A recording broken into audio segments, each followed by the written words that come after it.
We in the building. Trap life. It's Den. I'm off in the trap with a bunch of work. Grinding real hard trying to get a bird. Coke and baking soda, rock it with a fart. Ain't no fucking lights, we mix it in the dark. Still off in the kitchen cause I'm on a mission. You wanna get rich, I suggest you listen. Whole thing of work, whole thing of midget. And as soon as it's gone, it's time to hit the city. Brand new Gucci shoes, I bought my girl a purse. I know these niggas hating, they gon' need a hearse. Hop up out that lat with them paper tags.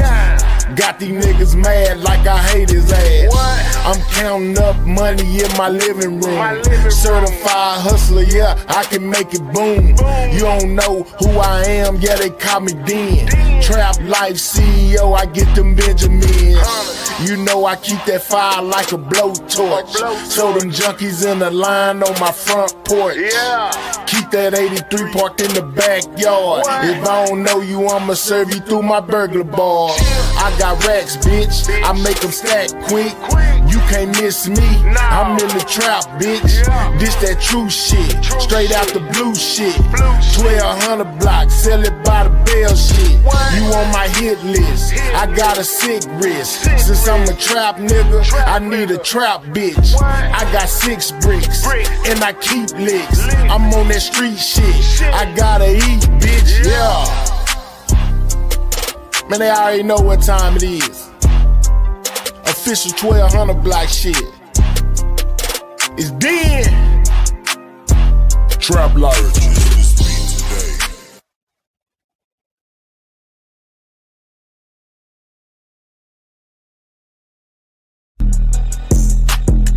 Hit that like button. Haters gon' hate anyway, man. Subscribe to the this channel, in the lab live.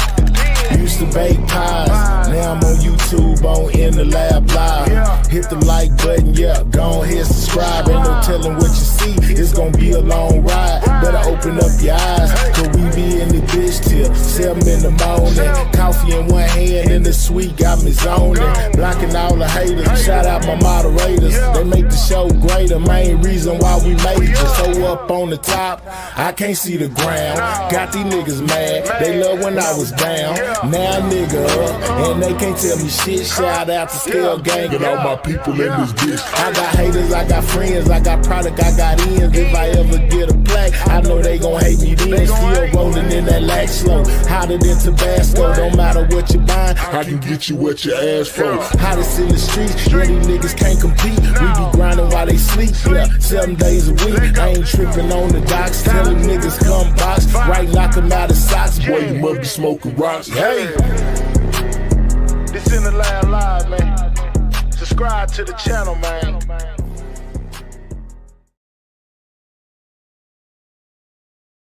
What's up? What's up? Can y'all hear me out there? Let me know if y'all can hear me out there. Can y'all hear me out there? Let me know. Can y'all hear me out there? We most definitely in the building, man. Shout out to everybody in the building. Make sure you double tapping that screen if you're on your mobile device. That's how you hit the like button. Can y'all hear me out there? Let me know. You know if you can hear me out there. Let me take this down too. Hold up. Yeah, can y'all hear me out there? Let me know if y'all can hear me out there. Can y'all hear me? I'm not sure if you can hear me out there. Can you hear me out there? Let me know you can hear me by hitting the like button. Yeah, nothing else. Let me know you can hear me by hitting that like button, man. You know what I'm saying? Shout out to y'all. We up late with it, man. You know, tired of doing the regular stuff. You know, it's time to do some other stuff. What's up, live everywhere? Shout out to you. You know what I'm saying? Lovely Star, Ms. McGriff. What's the deal? Chubby in the building. I'm gonna hit you somewhere different where light don't shine. Lord, have mercy, Chubby, whoever you are, man. You tripping with yourself. It ain't that serious, dog, to be hitting somebody wherever you talking about hitting them at. What's up, y'all? Now, y'all remember my last encounter. I was up in here. I was telling y'all basically about the Celeste Rivera and David, right? Well, when we was here the last time, it was speculation about one of the friends or the manager basically being questioned by the prosecutors and basically was upset and went outside, y'all, and started, you know, talking to his lawyer or whatever, you know, talking about, hey, man, I ain't even think it was my job to report it. So it was seeming like it may be him, you know, because they were saying somebody might go to jail. We come to find out that it may be a woman that may go to jail. An uncooperative witness is a woman. It ain't a man. Even though they question the manager, you know, I'm guessing he's not the one that's all the way in hot water, man. Shout out, y'all still out there, man. The chat ain't moved. What's up? Make sure you double tapping that screen, man. Hold on, let me do something real fast. The shit I already did this. Shout out to y'all. I'm gonna do it real quick. Hold on. Let me go ahead and take care of this real quick because I can't be doing all them commercials like last time. Them commercials be getting on my nerves. Just some different in the lab live, man. Taking a look at the David and Celeste Rivera, you know, a situation they got going on. It's crazy. It's crazy. I already know. All right, yeah, okay, we good over here this way. All right, yeah, it's crazy. Okay, so what's up, Cleveland Grave, nigga? We're gonna take a second, you know, to basically get into it some more, man, with some of this breaking information. What's up with it? Some of this breaking information that just came out. I mean, this fresh off the presses, guys. You know, it looks like a woman may be going to jail, all of this, and I wonder if it could potentially be, you know, the girl that was looking like Celeste, the one they was talking about the last time. I wanted to know about this case. I already lies everywhere. Well, we in there. You know what I'm saying? We most definitely in there. You know, I'm going to keep y'all up to date with everything to see. Okay, let's go here. You know what I'm saying? Let's do this one first. All right. You know what I'm saying? So they're talking a little bit about this breaking information, this new information that we weren't privy to before this. You know, it turns out that there actually is a grand jury hearing going on. It most definitely, hold on, I'm trying to find the right layout. I don't know what I done did. I had the right one already somewhere, but neither one of these ain't it. Hold on, let me see where we at with this. Hold on, none of these not it. None of these are it, guys. I may have to do it on the fly. There it go. Okay, hold on, let me look at it. I think this is it though. This is it here. But it's something that I gotta do first. Hold up. I see it. Hold on. Y'all give me a second real quick while I get this together real fast. We'll do it right there like that. Yeah, that's straight right there. We'll do it like that. Hold on. Hold up. Yeah, we do it just like this. All right. So let me get to this, man. You know what I'm saying? Let's get to it. You know what I'm saying? The lady breaking the information when it comes to the David and Celeste situation, guys. Check this out.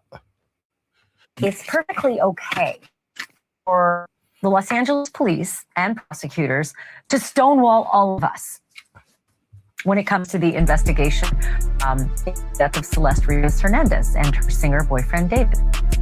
But God help anybody who tries to stonewall them. Apparently, the authorities do not like it when people decide not to talk to them. Do you remember that grand jury we told you about?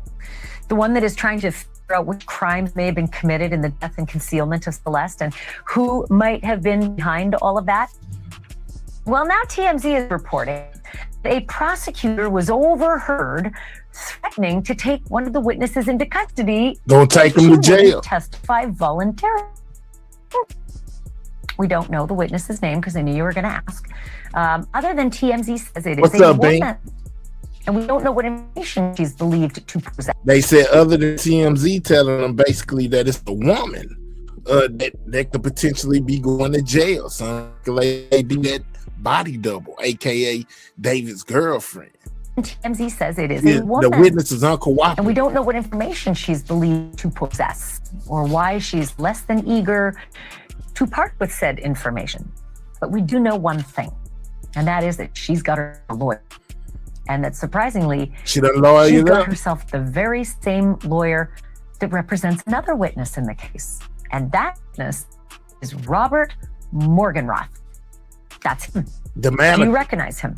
All right, so the female witness that's uncooperative has the same lawyer, guys, as the manager.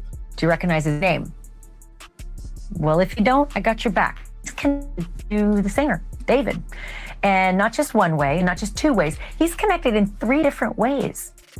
First off, he's the GM of David's record label. He is the president of his tour company. And lastly, according to TMZ, he is one of two of David's daily managers. Mr. Morgenroth was in front of grand jury.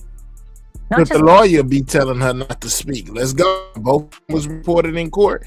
The unidentified female and the CEO, basically, the general manager of his record label. Both were spotted, basically at court. One has a warrant out for their arrest, so they say right now, the female.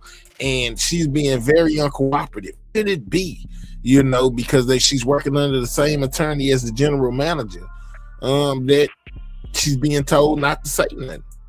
Let me know. Get the likes up. Y'all double tap that screen. Hit that like button for your boy. One day, not just 2 days, but 3 days. And when he was finished, somebody overheard him chatting in the hallway. And apparently he said that he'd been grilled by that grand jury over why he didn't call the police. So all I can think of is about when yeah, and why where. You didn't call the police? It's not exactly what? clear. When the prosecutors thought that David's manager should have been dialing the police, when Celeste died, he should have called the police, or when Celeste's body was found, he should have called the police, or when the car was towed. At which point? Is there something entirely different that we don't know about that they are asking about? When should he have called the police? Does he know something about all of this? When should he have called the police? And should he have called the police? Two different questions, but it's crazy. Whatever it is, they most definitely feel like he should have called the laws. He don't feel like he was obligated to and just wanted to continue the tour. He all did. But the manager said that he explained he didn't want to mess up David's tour, his tour, which was just getting started. Incidentally, you probably know if you've been following the story, that tour ended up getting canceled anywho. Next is following all this as closely as anybody can. Lauren Conlon is a Los Angeles Magazine contributor who also hosts the Outlier podcast. Lauren, good to have you back on the program. So it just keeps getting curiouser and curiouser. I mean, every time I see some little development, do you have any idea what connection the manager has to knowledge of the death of Celeste so that somebody would ask him why he didn't call the police? I have the same questions as you have, Ashley, but one thing that was overheard reportedly in the hallway was something along the lines of what you said. Reportedly in the hallway mentioned once again, guys. Morgenroth said, I just wanted to keep the tour moving forward. To me, that kind of meant that the tour was still on. So his tour started July 30th. I have to think possibly Robert Morgenroth. That's around the time when the car stopped moving, started the tour. I want y'all to stay right there. That's what made me be thinking he got something to do with this, because they was bouncing the car all around while the tour wasn't going when they were at home. But as soon as they wasn't at home, that's when they found the car. Found out some information about where Celeste was, or possibly that David was hanging out with a minor, and he decided that that wasn't his business, or that wasn't his problem, and he didn't call police. Again, I am completely speculating here. Thank you for the gift. It's interesting that this female witness, this mysterious female witness, is using the same attorney. That could mean that she possibly has some kind of connection to Mogul Vision, the company, or maybe the touring company, and they're represented under one person. Again, I don't know why she wouldn't show up. Well, okay, so about this mystery woman, because it also had me playing parlor games in my own head today. I was wondering if she has this connection to David's manager, is it possible she might be David's mom? Because I remember early in this case learning that David's mom was the mom? Could it be the mom or the girlfriend? I don't know. Let's go though. You know what I'm saying? They speculating if it could be David's mom. There was this witness, female, didn't want to cooperate. Extremely connected in David's music career. I mean, sure, but I don't really understand why she wouldn't use Blair Burke, who David's using, or why she would use the same attorney on his record label when she lives in a different state. You're right. Anything's possible. We've heard over and over the sources close to this case that absolutely nothing makes sense about it. And Ashley, you've been in court just as much as I have. Think about 3 days worth of testimony, 3 full days of somebody on the stand. That's crazy. That's a really long time. That's a lot of questioning. I mean, what were they asking this guy? What does he know? Well, all I could think was that he may have... And why he didn't call the police. That's some right there. Why didn't you call the laws? It got everybody curious about why are they questioning him about calling the police? What is he calling the police about? Could it be the unaliving of Celeste? Spent a lot of time in that house. It's his house, right? Is this the same manager? He's got the lead. Is that a different manager? That's Josh Marshall, which actually it made me happy to learn that he had 2 managers, because Josh Marshall vehemently denied having daily contact with David. And that gave me pause, because I'm like, well, you're his manager. I've talked to, a handful of managers who say, no, we have a close relationship with our client. So I was like, okay, maybe this guy's the day-to-day. So this is crazy then. 3 days on the stand is nuts. It's not approaching Jodi Arias's 17 days. That's the record that, first things that made me fall over to a spit take. But I guess I just have to end with this question, and it's the question I will always ask you until we have resolution. Do you think that we're getting close to an arrest and that David may end up being arrested? I want justice, little girl, so badly, Ashley, but that question is so loaded. I don't know the answer, because I thought there would be an arrest 2 months ago, shortly after her body, and I'm sorry to say it like this, her decomposing or severed body was found. Now, see, that's where the discrepancy comes.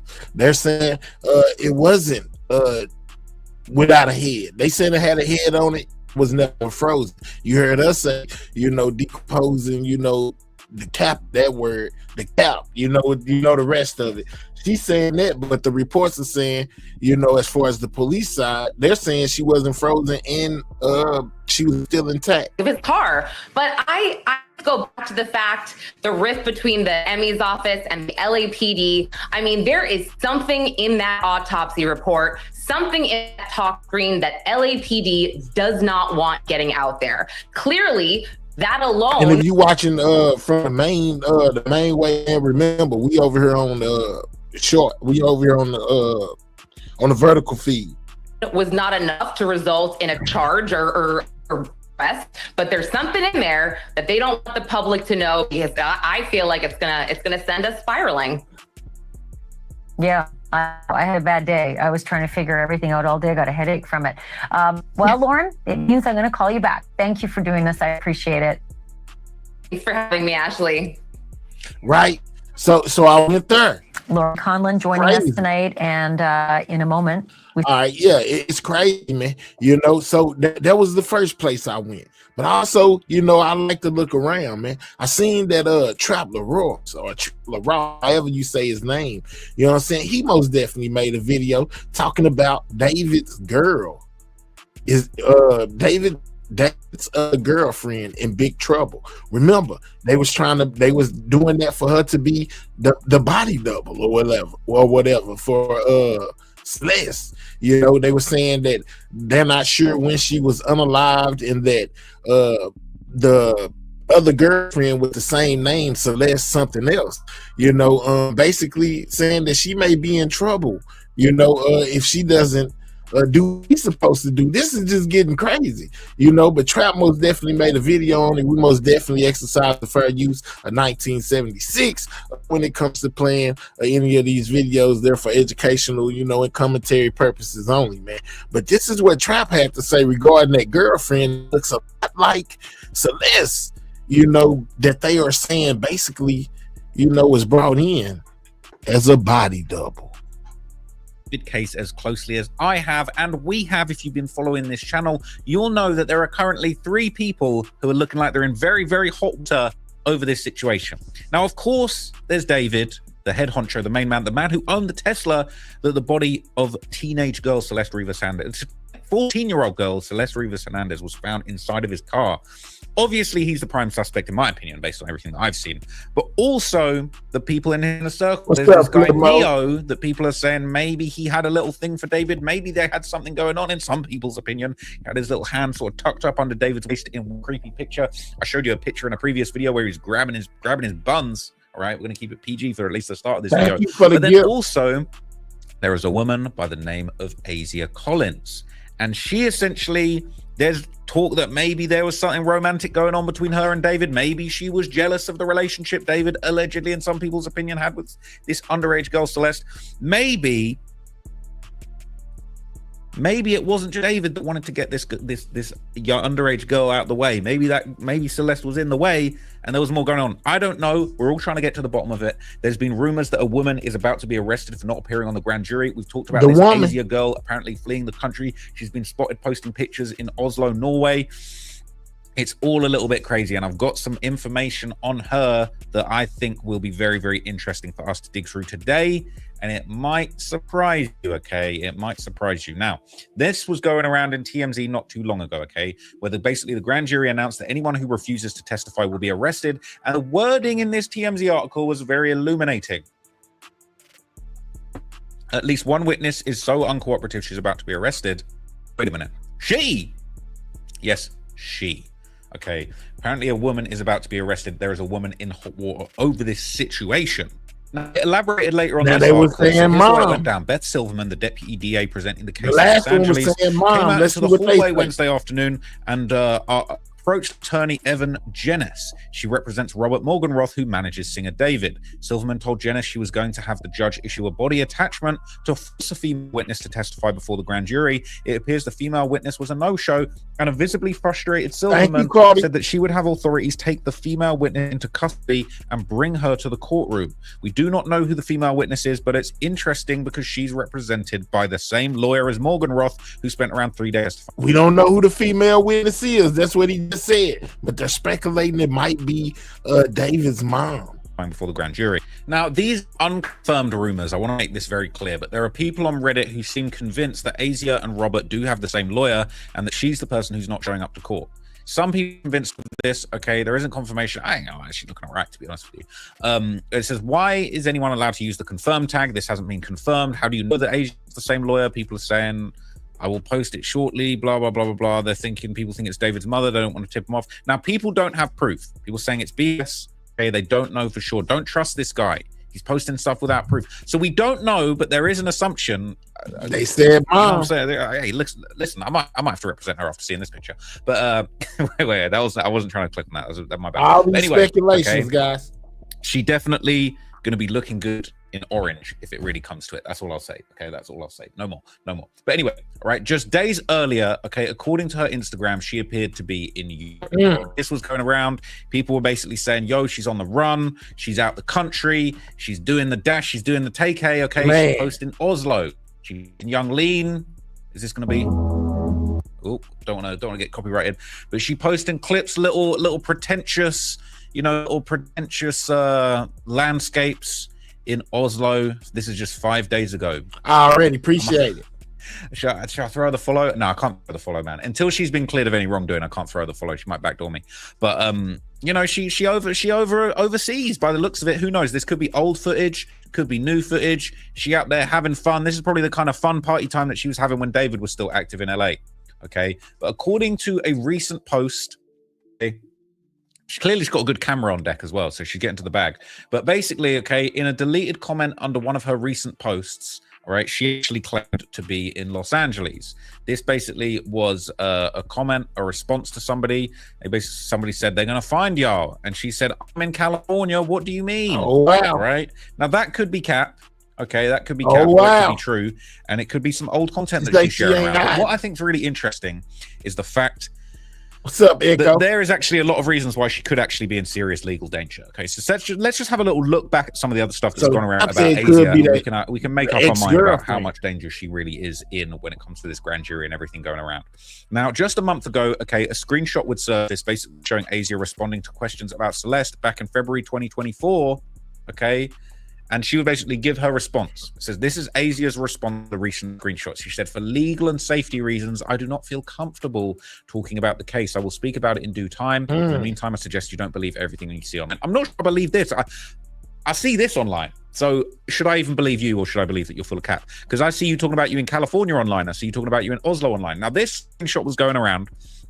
And basically, somebody had sent her, or somebody had posted in their story, the missing poster for 13-year-old Celeste Hernandez at the time. She replied to it, said, bro, this is my friend's GF. They said, is there a way you can confirm she's 13? And they said, what the F? You're lying. Now, that's February 16th, 2024.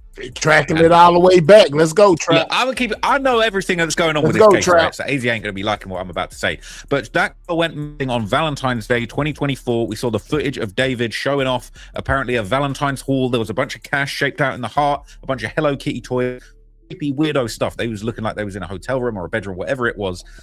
I heard that she allegedly got picked up by David, in some people's opinion, to be taken to movies, and then she didn't come home. She was supposed to come home that night. She didn't come home. Ended up being an overnight, multi-night stay. Then before you know it, this missing poster's going around. This is February the 16th, 2024. So the kid's missing. The 13-year-old is missing at this point, having gone for a Valentine's Day jaunt with David and them.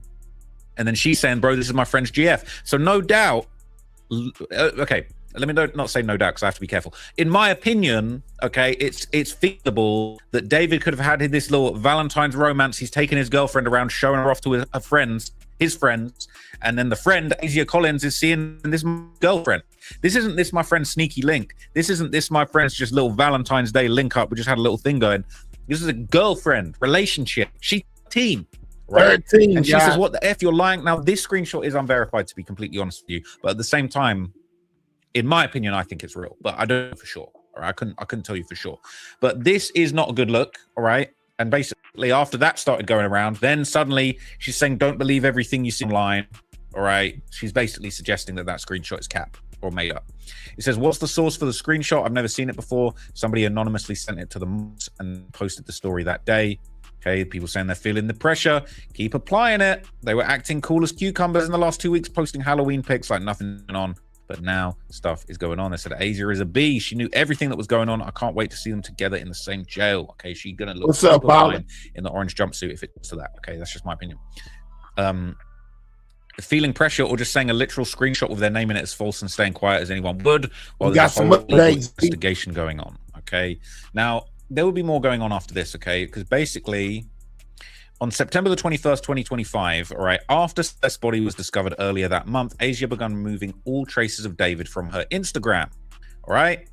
These cool little pics with David, these would be getting taken down. These would be getting put in the archive. That's the other girlfriend, guys. You know what I'm saying? When asked about the case, she didn't want to talk about it. Remember, there's a female witness that's under fire for not testifying. Done lawyered up because potentially she could be going to jail. The thing about it is they don't know whether it's the mother or the girlfriend. You know, the body double, the Celeste looking like.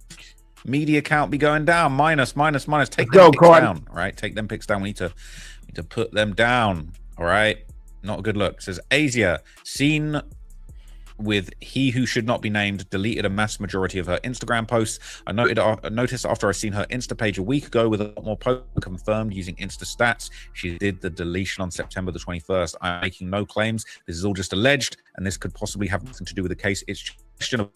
I think I saw somewhere that someone reached out to her and supposedly said she didn't know anything about the situation or Celeste. Yep, I saw that. It's such a weird time to be mass deleting. She chose the worst time to do it, and it insinuates to me that she's hiding something.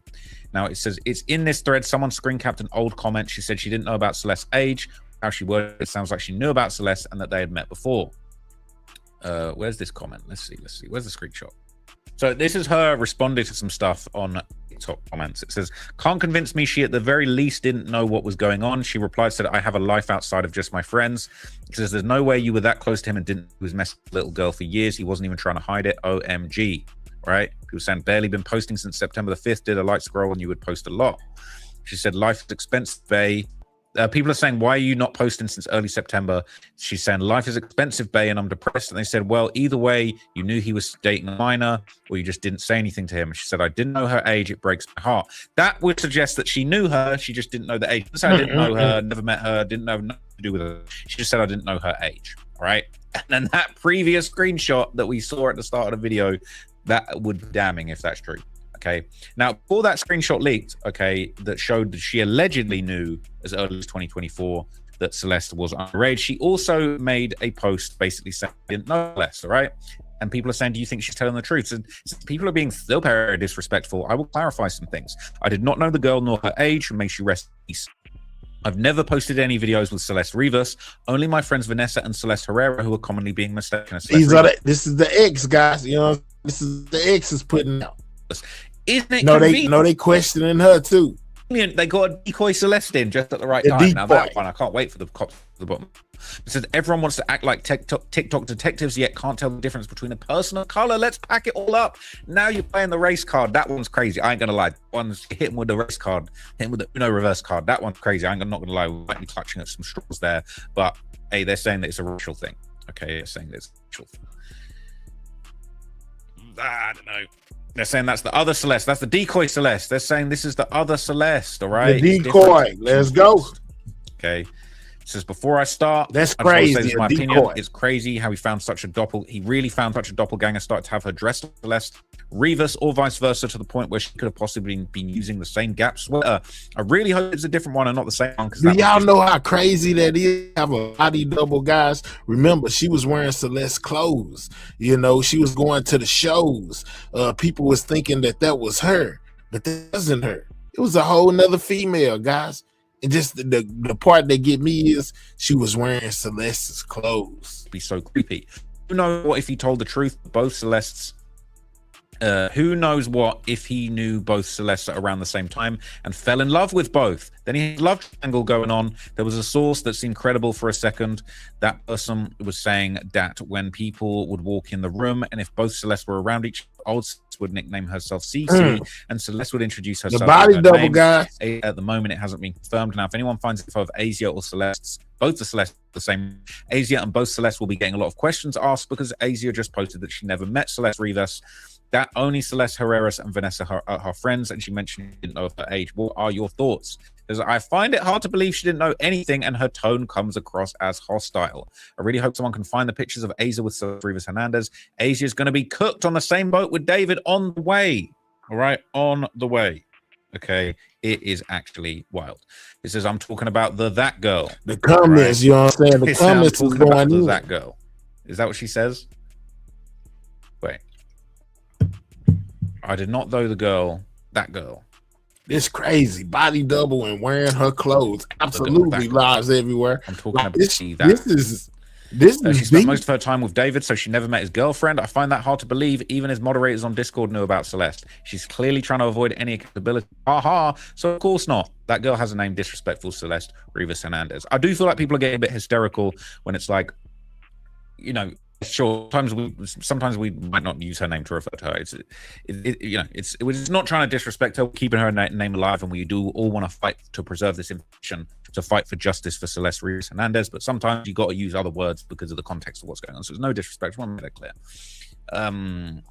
I thought that her best friends knew her, but she didn't. If you just got here, man, make sure you double tapping that screen. That's how you hit the like button. Or you can hit the 3 dots, click the thumbs up. It helps out the channel. Right now, we're checking out all the brand new information that just came out in the David case. If you don't know, they may be getting Celeste's body double. They may be getting the ex-girlfriend. Hey, they could be potentially be picking up the mom. At least that's what the speculations are. That's the news that's being reported. We don't know which one of them it is because there is an unidentified, uncooperating female witness. Girls talk, and if the person that posted about both Celeste knowing each other was reputable and the older Celeste was bothered when the other one was around, I'd be willing to bet there was gossip and drama. Also, to say that girl seems kind of aggressive. There was already hostility there.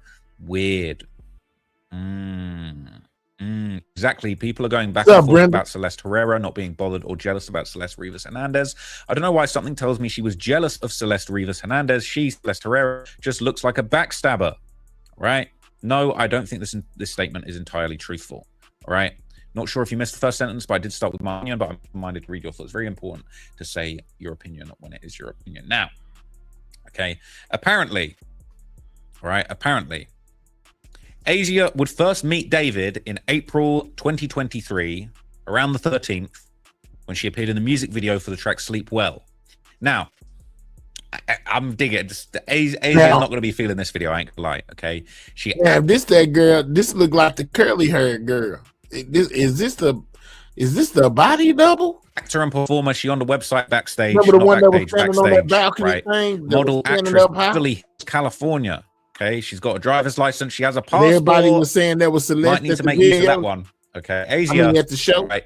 Basically, this credit. She said, "Hi, I'm a curly-headed mixed model actress in West Hollywood, currently looking for all types of work, and I'm open to new projects and ideas. Proficiency in sports like soccer, tennis, and track. I also weightlift and box. I also do UGC videos." What kind of UGC videos are you doing for me, Asia? Anyway, popped up in a few music videos with Shabuzi. She was a saloon girl. She was in Sleep Well with David as a love interest. She was in Save My Love as a she had professional love interest. She in there with Stop. She doing commercials. She's in a commercial, a Jeep commercial. Hey Dude Cam. She low-key was getting busy, okay? So maybe she does have a bit of her own money. She's in a BBC ice cream campaign, okay? Hopefully it wasn't the BBC that would be her down. Anyway, all right. She was definitely getting busy in the industry, modeling, doing her thing. She was outside, and clearly she can box, okay? So I might need to watch what I say because she might punch me up. But anyway, this was another one of David's music videos that featured a model that resembled Celeste. I told y'all. Okay, this is why this whole thing is a problem. I told y'all she looked just like. I knew I wasn't tripping. Because we got all of these situations where he's got these alleged love all right, triangles. so now he's about to show us a music video where he had another Celeste double, a girl that looked just like Celeste. This dude is, I don't know. This is crazy. What's going on with different people. And then he hiring on what was it, Backroom, not Backpage. He was on Backroom hiring chicks that looked like the underage girl that he tucked away allegedly. Oh, he was right. This super creepy, right? But this was before. Wow, Celeste was really getting at least getting into the inner circle. But he makes sense. That's how he found the body double to go all these places. You know what I'm saying? And put on Celeste's clothes. He was already on the hunt. He used the music video as a way to get the girls so he could be able to see which one of them really looked like her. Because she had already been gone. This is crazy. He do music videos with a love interest. They like the hair's curled. Like this girl looks like Celeste Rivas Hernandez. Yes, you do. I'm not gonna lie. And then we see in all of this stuff on. Look, another spook. Look at that. Spooky, man. This dude here on some other stuff. Y'all see it in the background on the wall? Yeah, man. This dude here, man, is off the chain, man. Yeah, he done, man. Hey, if you're not guilty, you look super guilty, my God. Wow. That's the lookalike that they projected on the wall right there. Look just like Celeste. That's crazy. Right. Projecting her onto a wall, the loss, she's missing, she's gone. All the symbolism is creepy as hell. And I would like to think that if she got sucked into this and knowing what was going on, she would cooperate with the authorities and say, this is wacky and creepy and weird. I did not want to be part of this. They made you up to look like Celeste, the ting that he tried and failed. That's crazy, y'all. Yeah, man, I'm kind of with Trap on this one. This is crazy. Could this really be, like a planned out thing? He sets up a video shoot. Maybe she's already on the live. He done set up a video shoot to look for girls that look just like her. You know what I'm saying? Put them in a music video, this, that, and the third. Go pick one of them up on the night, take them to the show. So it appears that Celeste is still around, even when she's not. This is crazy. Right? We're not. So y'all find out that he was actually looking for lookalikes. He said that he was shooting a music video. He wanted a lookalike to look like his current girlfriend. Could that have been how he found the one that was taking the pictures and people was all baffled? Like, hold on, she's supposed to be unalive by then, but how is she at the show? They saying that he deliberately went and got a body double. You can't be doing this. We can't be having this. Ooh. And don't even get me started on the red roses. The white roses, right? Now, David will later explain the meaning of this particular song. And also, I just want to point out the pinned comment on this video. It says W delusional Riz. Okay. One of the most unique psychopaths in history, if this is true. Subtle hints in basically every song. They all look... Is y'all seeing this?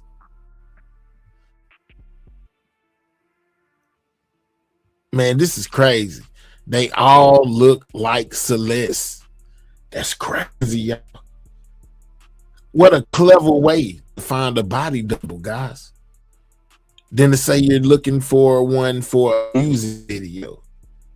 That's what they saying, man. Like Celeste, all right? It got my wheels turning. I don't know anyway, about y'all. David would later explain specifically the meaning you behind might need this to get up and get you some coffee. This is crazy. Song. And this is what he would basically say about it, okay? He said, in this song, he talks about how even though he may not be perfect, he is still there for his lover. Even if it might feel like everything is against them, the lyrics are the epitome of romance. They feel like warmth and safety, all wrapped up in one. Wrapped up, yeah? I hear you, EJ. What's up, Big Red Diva? Shout out to you. I'm working. I am making my sleep well. Now. Yeah, man. Even though the song may tell a story of unconditional love and care, the music video for it tells another story. The Sleep Well music video is one of six, beginning with romantic homicide and ending with David's most recent Sleep Well. Unlike many music videos, rather than simply basing the video on the general feel of the song, David's video connects one to another. The song before, so he released what is it? He just said, hold on, romance, hold on, again, hold on, lyrics, hold on. He said romantic homo side and music video. And then the next one was Sleep Well. Listen to how the title goes. You know what I'm saying? Of these songs, romantic unaliving, and then the next song is Sleep Well with a Celeste lookalike in the video, guys. In the video. In a form of storyline. The story follows three characters: David, his lover, a blindfolded antagonist, leading up to the Sleep Well music video. The other 5 videos illustrate the rise and fall of David and his lover's relationship, with the prior depicting David's downward spiral in finding other ways to cope.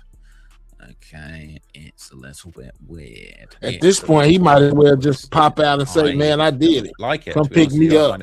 That's what we need to be saying. Now, obviously, as things progress, February 2024, that's when David, they remained in touch. And this is allegedly when she received that message. This is allegedly, well, not even allegedly, this is when Celeste Rivas Hernandez went missing. Sure, this is crazy. Allegedly, Valentine's Day, she's gone off with this older man. She's 13 years old. It's disgusting. Just 4 months after that, okay, David is performing at the Fonda Theater in Los Angeles. Look at him. He got a big show booked, right? It's a big show. A lot of people going to be there. You know what I'm saying? You might want to bring your family. You might want to bring people from your label. You might want to bring your girlfriend. Not really great. Okay. Bunch of pictures on the show. Wonder if anyone interesting was in the attendance. The lookalike. I bet you. Show. All right. A lot of photographers there. He's doing a backflip. David, he's wacky. So funny. So kooky. I just love David and his personality and his backflips and all of the stuff that he does. It was at this very event that Celeste was recorded with David's brother going backstage. So this is that infamous clip, right? They're saying that this is Celeste Rivas Hernandez. This is, remember the body double. You know what I'm saying? Keep the body double in mind. You know, they say this is the infamous video. He says this is the video of Celeste allegedly being at the show after she was supposedly unalive, which means she couldn't have been unalive, right? Because she was at the show. Or could it have been the body double? Because a lot of people say this ain't her. This is the body double. Underage, being led backstage by David's brother, and you're going to see more stuff came out afterwards that basically showed this was she was in attendance. Basically. Careful, nearly got me there. Nearly put more money in David's pocket, unfortunately. All right, all smiles with the underage girl going backstage and the outfit all matched up. What? Speak to your brother too. Gonna need the grand jury to be on your brother now. After Who is this? Okay, this is where things got really out of control because it seemed that David's manager, his mother, brother, Asia Collins, Neo, the other Celeste, they all took pictures together at the show. All up in there, okay, all together hanging out. It was a whole family affair. 3 nights in the Fonda. right? This is wild, guys. Fondler at the Fonder. Don't like. And this may don't be like why any of you. they want. Oh, and this may be why they want to speak to his. They're saying that it may be his mother. You know, because if she was present, you know, after this during the show, who is this girl? Was that Celeste or is that a body double, Mom? Who was that was there with your son? We're gonna need to speak to your brother too. Gonna need the grand jury to be on your brother now. After this, okay, this is where things got really out of control because it seemed that David's manager, his brother, Asia Collins, Neo, the other Celeste, they all took pictures together at the show. Oh man, all up in there. Okay, everybody's there. Remember what I told you? Everybody was there, guys. The lookalike, the girlfriend, the the lookalike, the ex-girlfriend. They all took pictures, guys.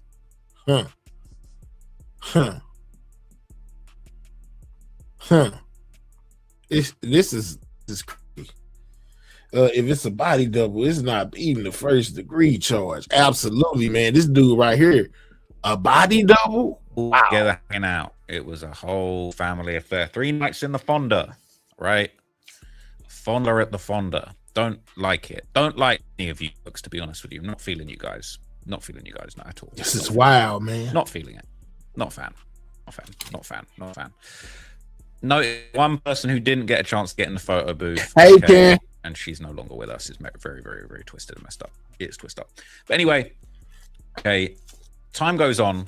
All right, time goes on. And less than a week later, David would be in Europe, and he posted publicly about missing his baby. All right, baby.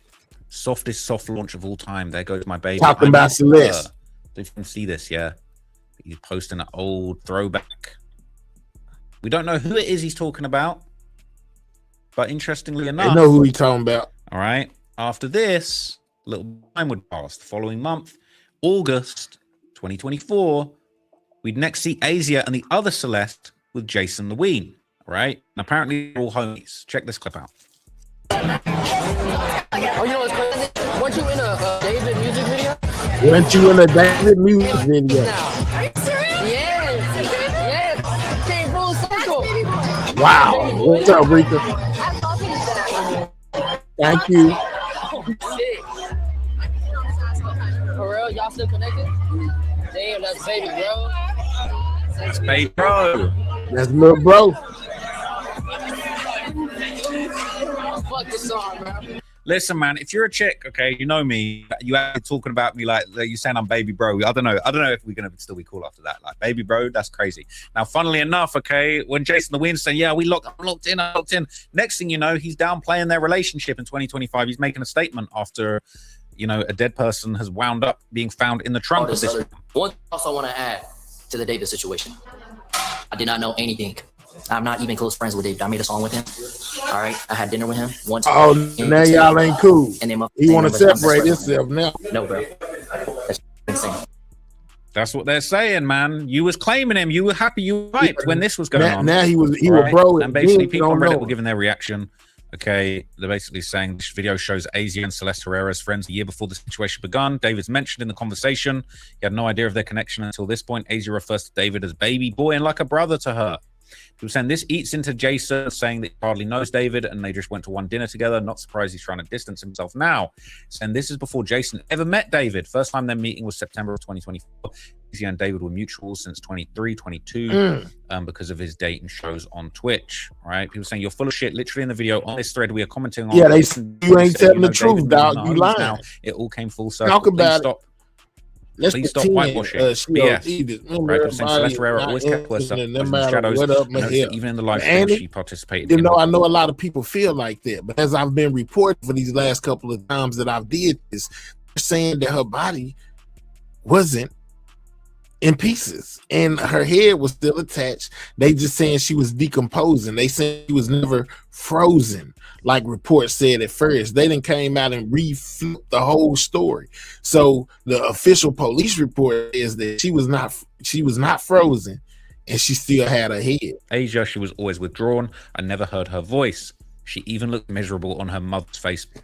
Right? They're not talking about Celeste Rivas. So I do wonder how these individuals fund their lifestyle. Do any of them actually work? Because he's a streamer and part of FaZe Clan. They make tons of money streaming on Twitch. He says, what about the girls, Asia and Celeste? I know Asia models, but I don't know how they fund their lifestyles. Ew, she's not a girl's girl. Says these bros are unbelievably immature. What kind of conversation is this and why would you film it? More importantly, who the hell is watching this live? The other Celeste thinking she's so cool with her glasses on the tip of her nose. No sign of intelligence anywhere, just Crazy, like wannabe hoes. Losers, basically losers, all right? People saying they dragging it, but if you're in the building, man, make sure you take time to double tap the screen. That's how you hit the like button. Or you can click those 3 dots, hit that thumbs up, man. Share out the live, man. A lot of new information in these videos, man. You know what I'm saying? We up late with it, man. Continue to double tap that screen. That's how you hit the like button. Subscribe to the channel if you're new. It's interesting. Now, okay. Next thing that's interesting, I'm just going to show you a couple more things, then I'm going to wrap it up and you guys give me your opinions. Yeah, he's super weird. 2025, months after Celeste's last photo of her is being seen alive. Okay, people are saying that maybe she passed away in January of 2025. Now, what's crazy is that after this, okay, David is regularly seen with Asia and Neo right up until Celeste's body is found in the car. And Asia makes TikToks about her time with David and her hanging out with David, POV, having too much fun editing. This is wild, y'all. On my hand it says Jesus. Jesus. It's not so funny now, is it? And could you imagine if actually it was true that Celeste Rivas Hernandez had been murdered and taken out of the way? Wow. This love triangle, I don't know if that love triangle rumors are true or that people were saying Asia was jealous, but like, bruh, if that's even anywhere close to what was going on, this is creepy looking back on it. It's creepy. We're having so much fun. Wow. Extra creepy. That be alike. You see what I'm saying? There go another one. Looking just like Celeste. I'm inebriated. Yeah, I'm inebriated. Yeah. She's inebriated, man. She's inebriated. But look, these guys, they all spent all this time together. They're making content together. And if you want to go back and look at the video, I'm talking about the potential possibility for some kind of bisexual relationship going on between Neo and David. Some people believe, in their opinion, that's what was going on. Three spending all this time together was a little bit weird, okay? And a lot of clips are going around of David basically seemingly flirting with Neo flirting with David, all right? And some I've covered it in a previous video. Don't watch that if you want to know. But some people actually think that maybe the case where, you know, it could have been Neo that wanted to get whoever David was seeing out of the picture so that he could keep them all to himself. Or maybe it was Asia. Maybe there was a whole love triangle. Maybe there was a love affair that became a love triangle. I don't know, but it is, some of this stuff is just so weird. Look at this.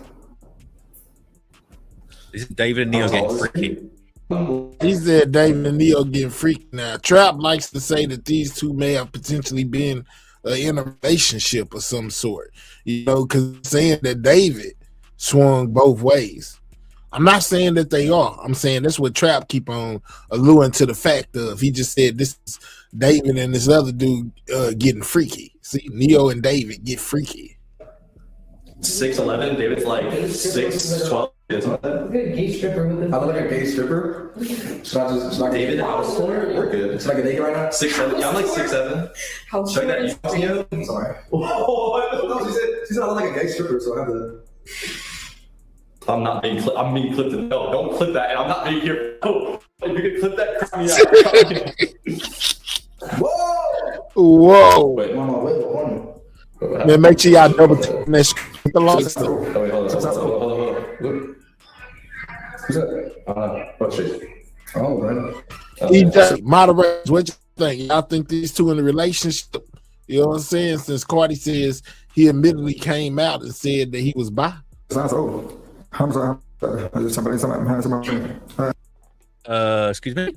Excuse me? Was that a play with Carti lyric? Because he's just in homicide. Sounds old. Homicide. Somebody. What's up? Now you're hitting the brakes. My life is out of control. I'm telling you what he said. Where's he from? Wow. Chrome Hot. Yeah, and that's so nobody just really knew David. David just kind of appeared out of nowhere once this case start going. Once they start reporting on that girl, I most definitely didn't know this dude before this. None of that, you know, wouldn't know he existed in the world if it wasn't for this case.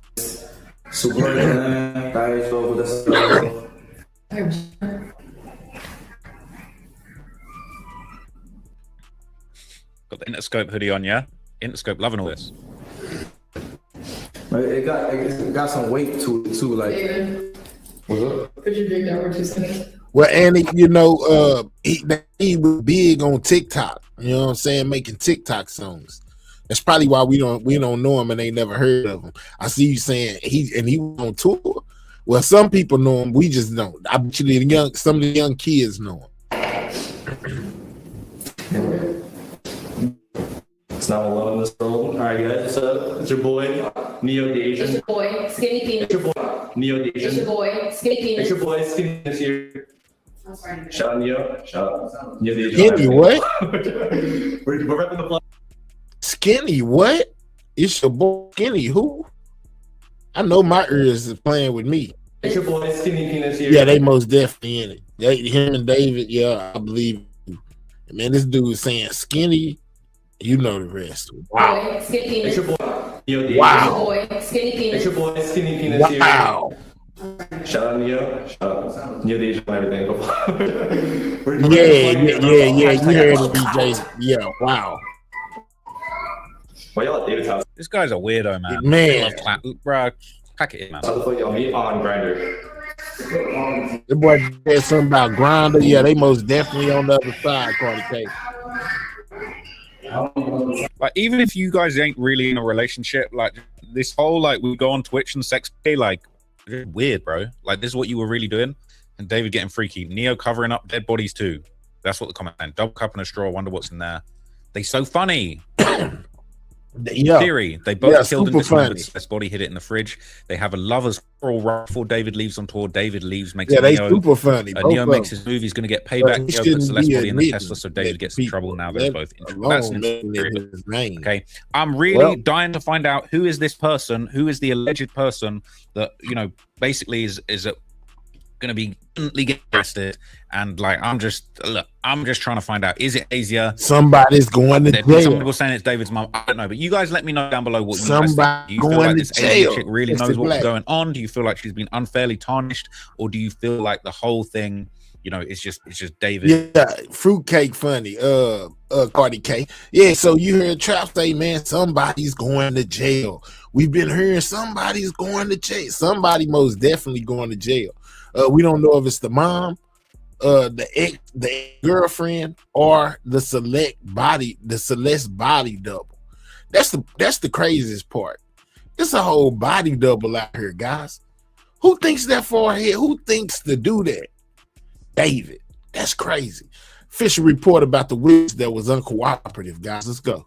Reported grand jury hearing evidence, and the prosecutor is allegedly going to have this person detained and brought into court. Wild news we need to talk about and how it fits into the overall puzzle of this story. Welcome to Sidebar, presented by Law and Crime. I'm Jesse Weber.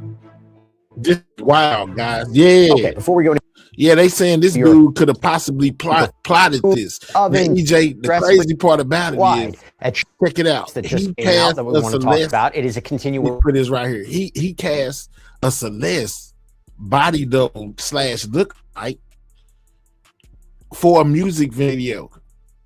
He put body doubles or lookalikes in the music videos. Isn't that a great way to find girls that look like that girl? By saying you need them for a music video. You would get a lot of lookalikes then. People you could pick and choose from. And not even be suspected, because they're just body doubles for a music video. The parents and David need to go to jail. Man. Boy, if that was the purpose of putting the lookalikes in the video, was to really, try to cover up boy, these people are sick. We had another update in the David Celeste Rivas Hernandez case that just came out that we want to talk about. It is a continuation from what we discussed yesterday, because yesterday, Sidebar, we discussed how it was being reported that a grand jury, had been impaneled to hear evidence in connection with the death of 14-year-old Celeste Rivas Hernandez, whose dead body was found in a Tesla that was registered to the romantic homicide singer. This was back in September out in LA. Specifically, TMZ was reporting, and this is what we talked about yesterday, that the president of David's touring company was questioned as part of these grand jury proceedings, that he was questioned by a deputy district attorney in front of this grand jury on Monday, referring to Robert Morgenroth, who heads up Mogul Vision, that's David's record label, and also Zara Brothers Travel, it's the touring company. TMZ had reported, we talked about this, that Morgenroth had allegedly come out of the courtroom, was in the hallway, was allegedly overheard telling his lawyer that the DA who was questioning him, quote, "She was very pushy on why I didn't call police. I said I feel like I didn't have the responsibility to do that and just wanted to continue." It's the GM, the general manager,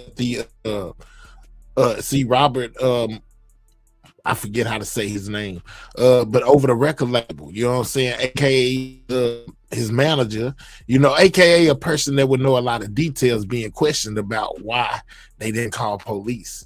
And he says that he didn't feel like he was obligated to, and he just wanted to continue the tour. He in court now. It's a grand jury proceeding, supposed to be top secret. But people know that they having it now due to him coming out of the courtroom saying that in the hallway, and people overheard it, and then basically talking about tour. As we discussed, this raises a lot of questions about if this is true. Are we talking about knowledge of a crime? What crime is David involved? David was on tour when Celeste's body was found. That tour was ultimately canceled. David has been basically MIA. But now, what are we talking about? New update. TMZ is also reporting that there may be some serious problems in the grand jury proceeding right now, that a witness is refusing to cooperate. Now, in TMZ's report, they mentioned that Beth Silverman, so the deputy Los Angeles district attorney, who saying that this is the witness. I'm just saying they brought up this mystery witness that could potentially be going to jail. This is the prosecutor, guys. She's the one trying to find out what's going on. Be spearheading this case. We don't know for sure, but may. Again, and I listed this out in a previous sidebar. She's a career prosecutor who worked on major murder cases. Well, TMZ reports that Beth Silverman allegedly went into the courtroom hallway and started talking to attorney Ev Jenis. This is how we found out about the grand jury here. Morgenroth. This is where Silverman allegedly told Jenis that she is. It's most definitely not just because. It's because you support the channel. Shout out to you, Miss Kim. I stay at it. I appreciate it. Every dollar, every cent, I most definitely appreciate it. But yeah, did they ever say the cause of unaliving was determined, or was she supposed to tell? Well, they haven't basically came out with all the information. Actually, the coroner has been silenced to even speak on the case, EJ. You know what I'm saying? That's what's going on. The coroner can't even speak on it right now. Hey, y'all, half holidays, everyone. Already, what's up, Tori? Make sure you double tapping that screen. EJ, a bit of information for you may not know. The coroner cannot even speak on the case right now. But the police came out and said she wasn't without a head. And she wasn't, cut into little pieces, but her body was badly composed. Going to petition the judge to issue a body attachment. So apparently a legal mechanism to compel a witness, here an unidentified female, to testify before the grand jury, that this person would be taken into custody and brought into this grand jury here. Why? Because reportedly this witness just didn't show up to testify. Now, as TMZ reports, they don't know who this person is. We don't know what they did. Comment that it's interesting. By the way, they say it's female, most definitely interesting. It's a good mission. A minor, we don't know, but female. But TMZ, it's interesting. They're seemingly suggesting that Jenis may represent both Morgenroth and this unidentified female witness. We don't know the apparent connection between the two of them, but obviously this is worthy if true.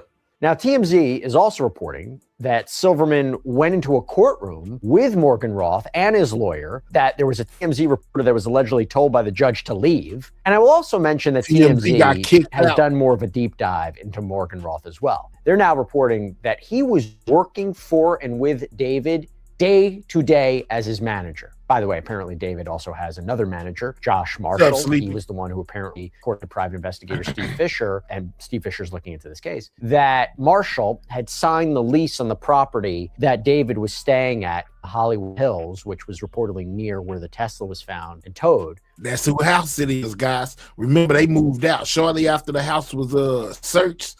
The occupants of the house moved out, guys. You know what I'm saying? Nobody stays there now. That property, by the way, was searched by authorities. David reportedly broke the lease, move this stuff out. But managers, they may have a connection here. All of this reporting, all of these alleged developments come as there's no arrest in this case, no charges. David has not officially been implicated in any wrongdoing, while there is reporting that indicates David is being considered a suspect.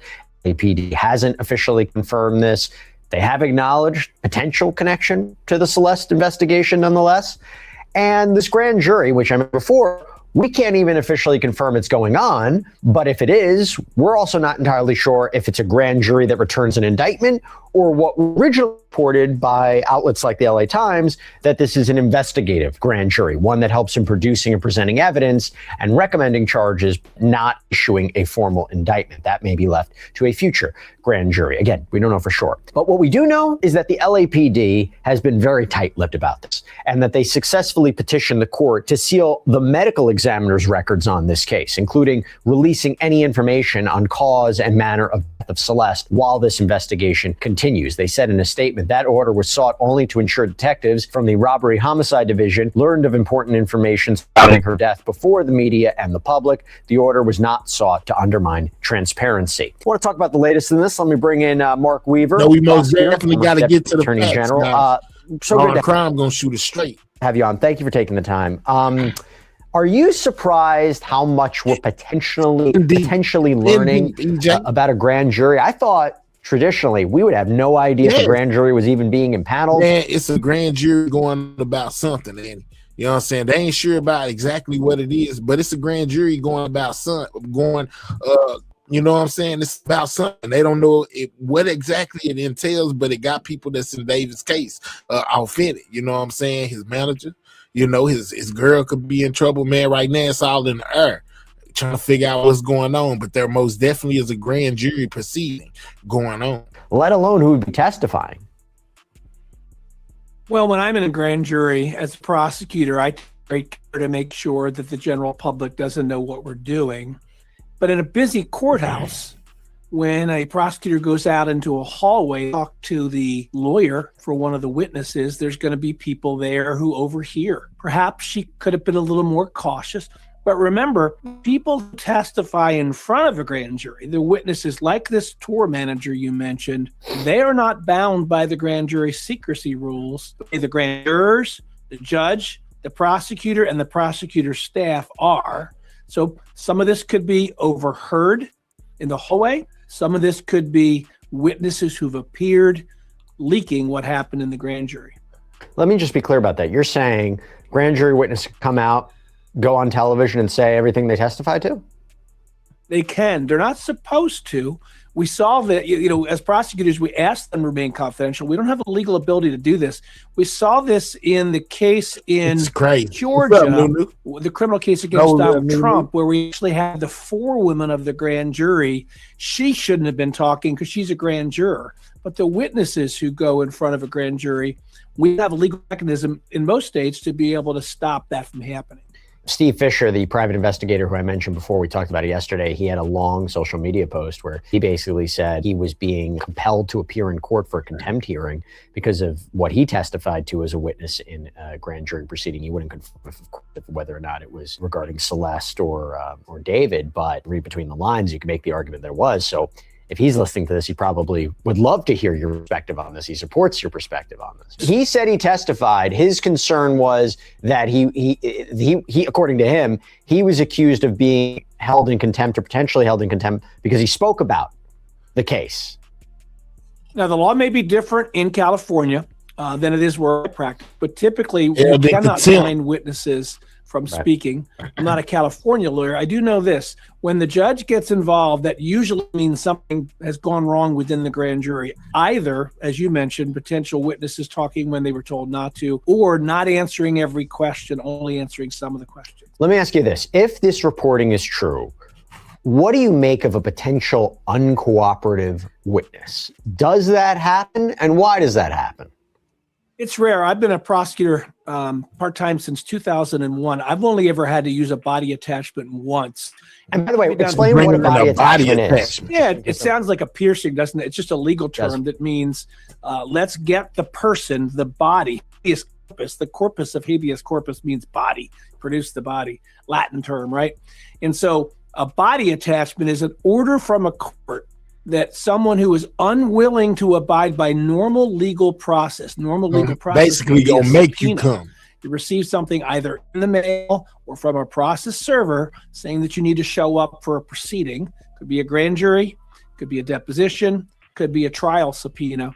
And when someone refuses to do that, a court can order a body attachment, which is an order to the sheriff deputy or some other court officer to go get that person, keep them in custody until they testify. Most people don't know that you don't have to be the defendant. Andy, here go your answer. Grand juries are chosen randomly from voter registration and driver's license list to ensure a fair community cross-section with potential jurors, summons, and screened for basic eligibility. So there you go. There goes your explanation. There goes, now you know how jurors are picked. You have to go to jail in a criminal case. You could be a witness who's refusing to show up. And one of the things that I thought about why this might be happening, why would somebody not want to testify, refuse to show up? Either it was unintentional, they forgot about it, they slept late, whatever. Or if this is so high profile and it's already being reported that there's names of people who are testifying in front of the grand jury, that person may not want to show up. The high profile nature of this, the celebrity nature of this, if that is a legitimate concern, don't they have to walk through the same doors as everybody else? I mean, am I wrong that could be a possibility? I think you're right. No reasonable judge would issue a body attachment for an absent-minded witness, which any of us could be. Alarm clock didn't go off. We forgot. We had a doctor's appointment. We're sick. This is such a strong use of government power to reach out and take somebody who's not accused of a crime and yank them into custody, that a judge would not do that for an absent-minded witness. A judge would only do that for a recalcitrant witness, someone who is either dodging service, which was the case I had in a child rape case I prosecuted where I couldn't get the witness to take the service, or someone who got the service and then refused to show up. It could also be, I mean, look what we're talking about here. We're talking about the disposal of a teenager's body, potentially a homicide investigation. Is a possibility a grand jury witness could be scared? Certainly. There's lots of reasons why someone might be recalcitrant. They could be scared. They could be worried about notoriety and not wanting to be drug into the story because they're a private person. Might not want to implicate or they're close to. You mentioned earlier that the deputy district attorney was speaking to the private lawyer about this case, the private lawyer who represented the tour manager. The fact that that deputy DA would speak to that lawyer, I think that's almost a certainty that lawyer represents the recalcitrant witness, which means likely, now I'm surmising here, likely the recalcitrant witness is within the inner circle of David, the way this tour manager is within the inner circle of David. Are there any mechanisms the court or the DA can put in place to ensure someone's safety, to ensure that they're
All right, hold on, y'all. I had to reboot my computer real quick, man. Something just happened. I don't know what it was. Hold on.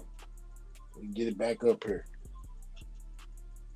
Shout out to y'all. I don't know if y'all can hear me good or not, but I'm most definitely coming. Give me a second. I gotta reboot my computer over here.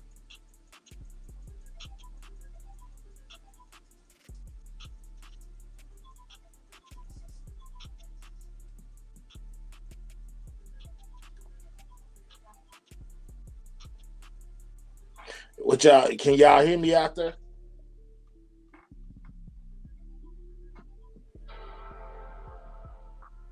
I know y'all probably hear that in the background. I most definitely had to restart my computer. Hold on.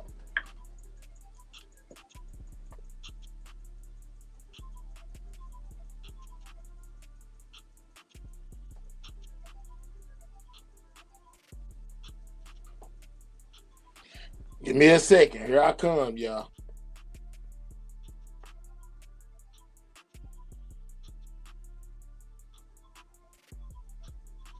Yeah, I don't know what in the world just happened. That's crazy. I don't know. It just froze up for some reason. Hold up. I'm coming back. Hold on.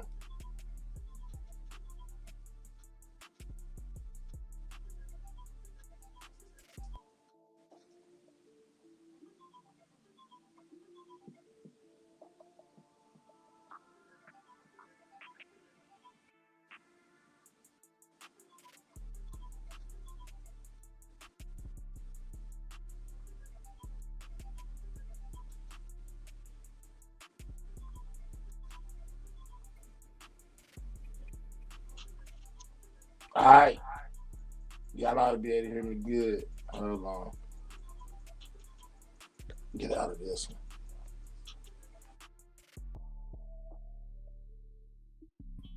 I know y'all ought to hear me now. You know what I'm saying? Hold up. Get us back where we was at, man. My bad, y'all. Had some technical difficulties over here for a second. Hold up.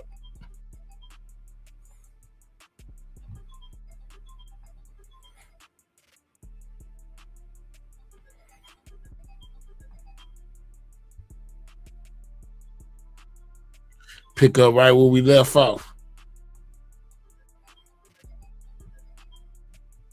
Right here.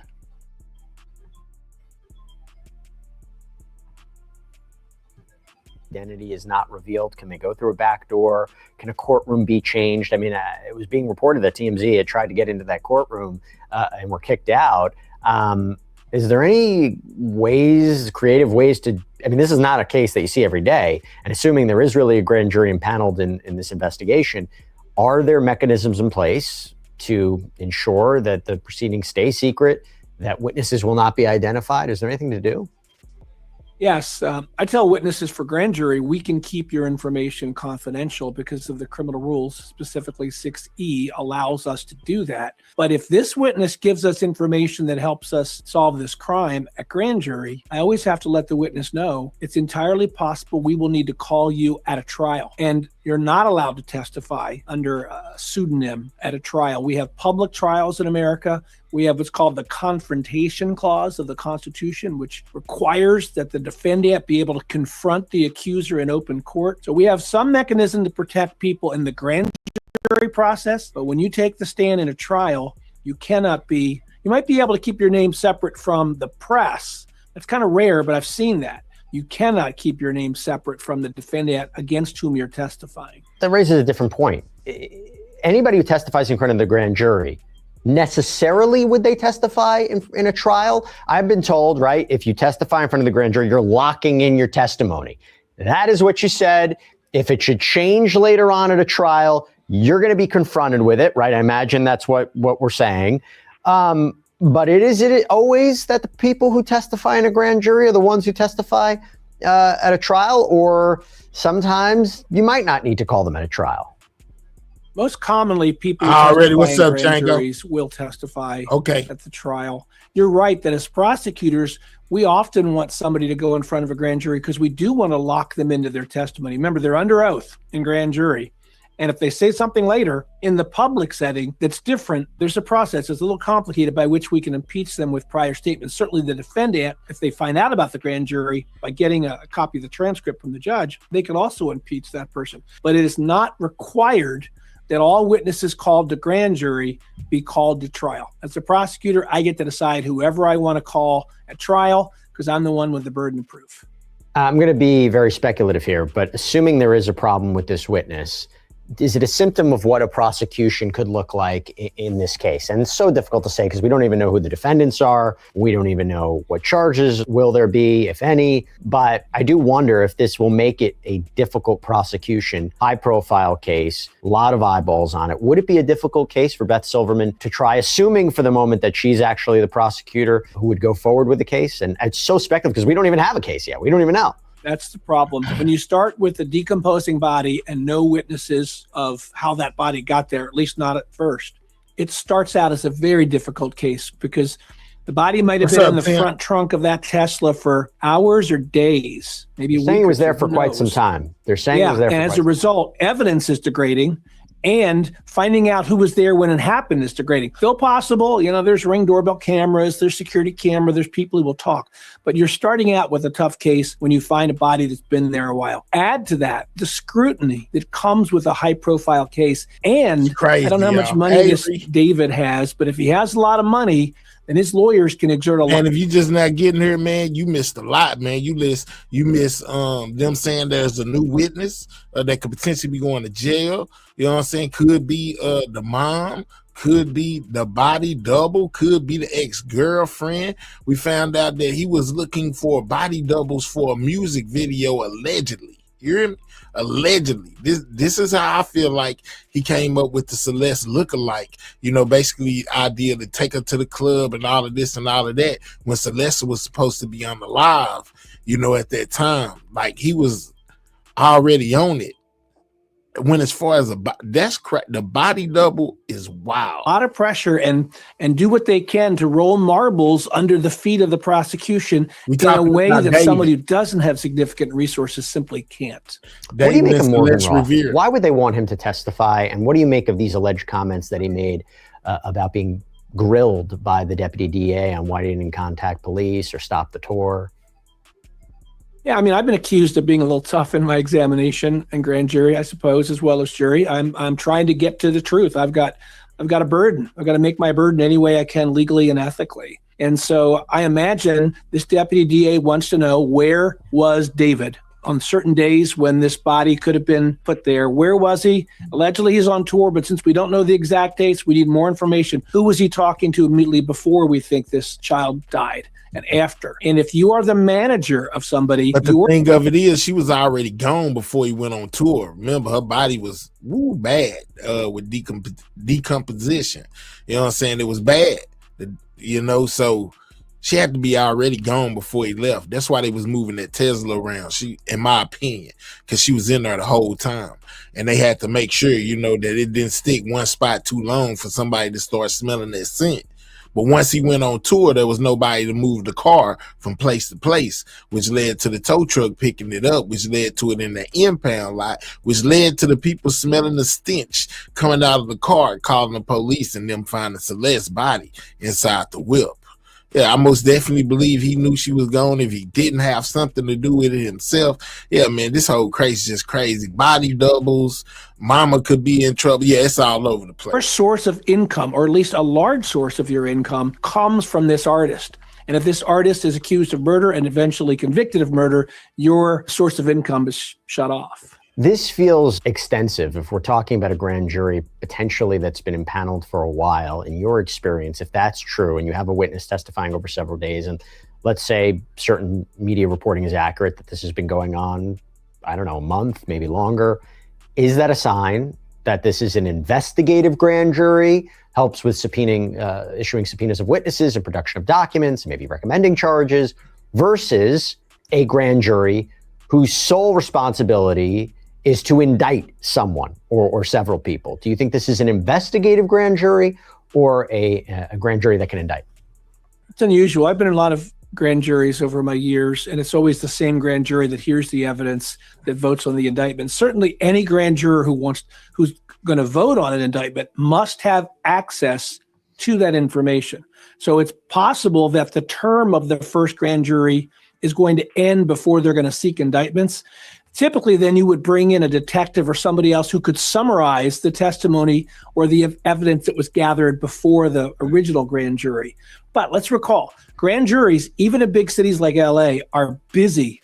They have lots of cases to look at, and we typically don't get the grand jurors for 40 hours a week for a long period of time, because these are everyday citizens who are called down to jury duty, not the regular jury duty we're all accustomed to, but rather grand jury duty. And they almost always have other cases they have to consider as well. Mm-hmm. And that can get complicated when they're hearing multiple cases, and they have to consider, like, okay, remember what you heard last Thursday, as you heard cases in between. But you remember, you don't need a unanimous decision there. You just need a majority to return back an indictment. Okay, what does this say about the timeline then? Everybody's listening to this, and everybody's wondering, is someone going to get arrested? Is someone going to get charged? I know it's really difficult based on such limited information. Do you have an idea about the timeline, what we might be looking at? Well, we don't have a statute of limitations problem for murder. That's something prosecutors are always thinking about, statute of limitations, because we can't bring a case if the statute is run. So that's not a problem on a murder case. And you do want to go as quickly as you can, because witnesses begin forgetting, witnesses begin moving. Maybe they move to another state, they're less available, whatever. And so you want to move quickly, but not so quickly that you miss something or create a procedural defect. We saw this with the Alec Baldwin prosecution and the Rust shooting in New Mexico. He didn't win that case because he wasn't guilty. He won that case because of an alleged procedural defect in the way the special prosecutors handled that. So prosecutors have to think about the procedure. They have to think about the due process rights of the people involved. And they have to think about acquiring evidence before it degrades or witnesses forget or leave the jurisdiction. This has been a kind of a tough job for me because I don't have a lot of information about this case. We're basing it a lot on reporting, and sources tell X, Y, and Z. I wonder, the fact that LAPD is so tight-lipped on this, and that they got the court to agree to a petition to seal the ME records, is that unusual in your opinion? Judges don't mind sealing things if you can give them the basis for doing it, either because they're worried about pretrial publicity and affecting the jury pool in a way that might taint their outcome, or because they think that somehow this information is so shocking or so invasive of someone's privacy that it ought to be sealed. It's the former example I gave you that's the much more common reason. Only occasionally will you see a privacy interest being asserted in a reason for sealing. This is crazy. Let's see what happens next. Keeping a very, very careful eye out in LA. Mark Weaver, thank you so much for taking the time, sir. Appreciate it. Yeah, law and crime gonna keep us on point, right? So, we find out that, man, somebody is going to jail. Who is it though? Is it the mom? Is it the girlfriend? Who is it? Somebody is going to jail in this David Tesla, situation, man. I'm just saying, yeah, man. And once again, once the news broke of the witness not cooperating, Nancy jumped right on it. You know what I'm saying? She jumped right on it. Breaking news tonight. A bombshell arrest in the D4VD, aka David Anthony Burke case, as a witness refuses to rat out David Burke as a record executive is grilled by a grand y'all heard Nancy. That means it's real. Jury. I'm Nancy Grace. This is Crime Stories. I want to thank you for being with us. David is finally being viewed as a suspect of teen girl Celeste's death. You're going to have somebody rat. How can she be missing all this time, even possibly dead since the spring? An arrest is imminent in the D4VD case as a witness is refusing to testify in front of a grand jury. Let's go. What does that mean? Now, unlike a defendant who cannot be forced to testify, A witness can be put in jail if they refuse to testify. Joining me, an all-star panel to make sense of what we are learning tonight. Straight out to Alexis Tereszchuk, Crime Stories investigative reporter. Alexis, this is what I know. I know it's a state's witness, which means it's a witness that will testify against David Anthony Burke, aka D4VD. It's a female witness against Burke who is refusing to testify, and she has lawyered up. She's got the same lawyer as the record exec that just got a, let's see, technical legal term, in front of the grand jury. Just wait, guys, until you hear what he said. That said, she's lawyered up, female, testifying against D4VD, refusing to come in, and she's about to end up in the can, in the pokey for her recalcitrance. What do you know? Well, you're exactly right. So there has been a grand jury that has been called in Los Angeles County, and Robert Morgenroth, who is an executive who's in charge of David's record label, he testified in front of the grand jury, and he was heard in the hallway outside the grand jury room. That's how the news broke. Saying, I didn't even feel like I needed to be calling the police after she was found dead, because we were on tour. I didn't want to jeopardize the tour. But within that same situation, the district attorney, the deputy district attorney, she's very angry. She says to him, to his attorney, I need this woman to come in. She needs to be here. And you know what? I'm about to issue a warrant to go have her Stop right there. Stop right there. I asked you about the witness getting arrested. You went to the record executive, and it's the gist of it. I asked you about the witness getting arrested. Somebody going to jail. What he said, but I want to state, and we know this because he went out in the hallway. I mean, this is going to make our attorney joining us today, Philip Dubé, do a backflip. You got a witness, Dubé, and they're in a secret grand jury proceeding. Then they come out in the hall and unload, and everybody is standing around hearing what they said.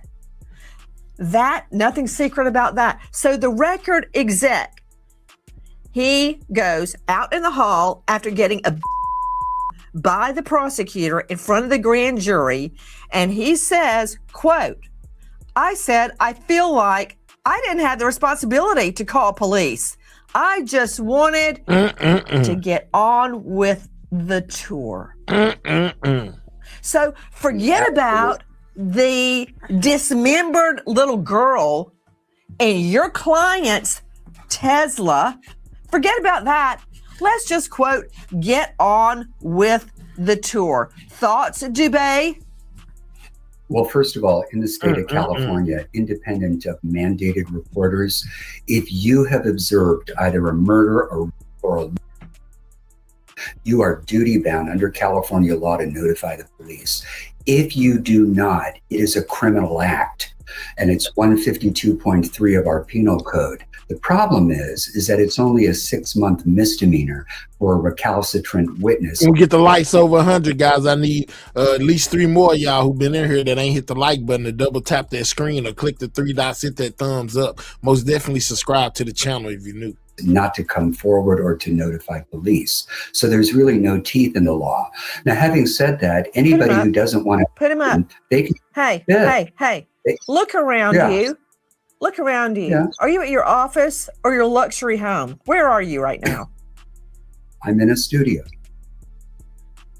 Okay. Do you want to trade off your fancy office, which I've heard all about, or your very sophisticated pad, and go sit in the pokey for 6 months? It may mean nothing to you, but I doubt a record executive or anybody else wants to go sit on a metal bench for the next 6 months. So that's what a contempt charge will get you. Yeah, and I don't understand why, at a minimum, they just don't take the fifth. If you don't want to answer questions or you think you're going to be incriminated at a minimum. What are you saying? The witness let's go, Nance. is not taking the fifth. People that are going to be charged or have criminal culpability, they're the only ones that can take the fifth. The Fifth Amendment, the right to remain silent, guaranteed under our Constitution. A witness, unless they're going to land in jail, criminally charged themselves, cannot take the Fifth Amendment. I get it. But did you look around? Do you think any of us just fell off the turnip truck? Let's show him who's on the panel. Philip Dubé obviously is with us, high-profile lawyer out of LA, this jurisdiction. Dr. Bethany Marshall joining us, renowned psychoanalyst out of LA. Rob Dick, private investigator. Dr. Kendall Crowns, chief medical examiner, Tarrant County. Alexis Therese Chuck, she's probably covered more cases than many lawyers have ever tried. And Dave Mack, who is joining us remote. We all know that only a defendant can take the Fifth. So the witness absolutely can be thrown in jail. And I've got to tell you, I've done it myself, except it was a victim. Now, this is what happened. It was a little girl victim who was afraid to testify in a case, and she disappeared the night before trial. I was up the entire night, 5 a.m., my investigator, Ernest, found her, and I said, arrest her.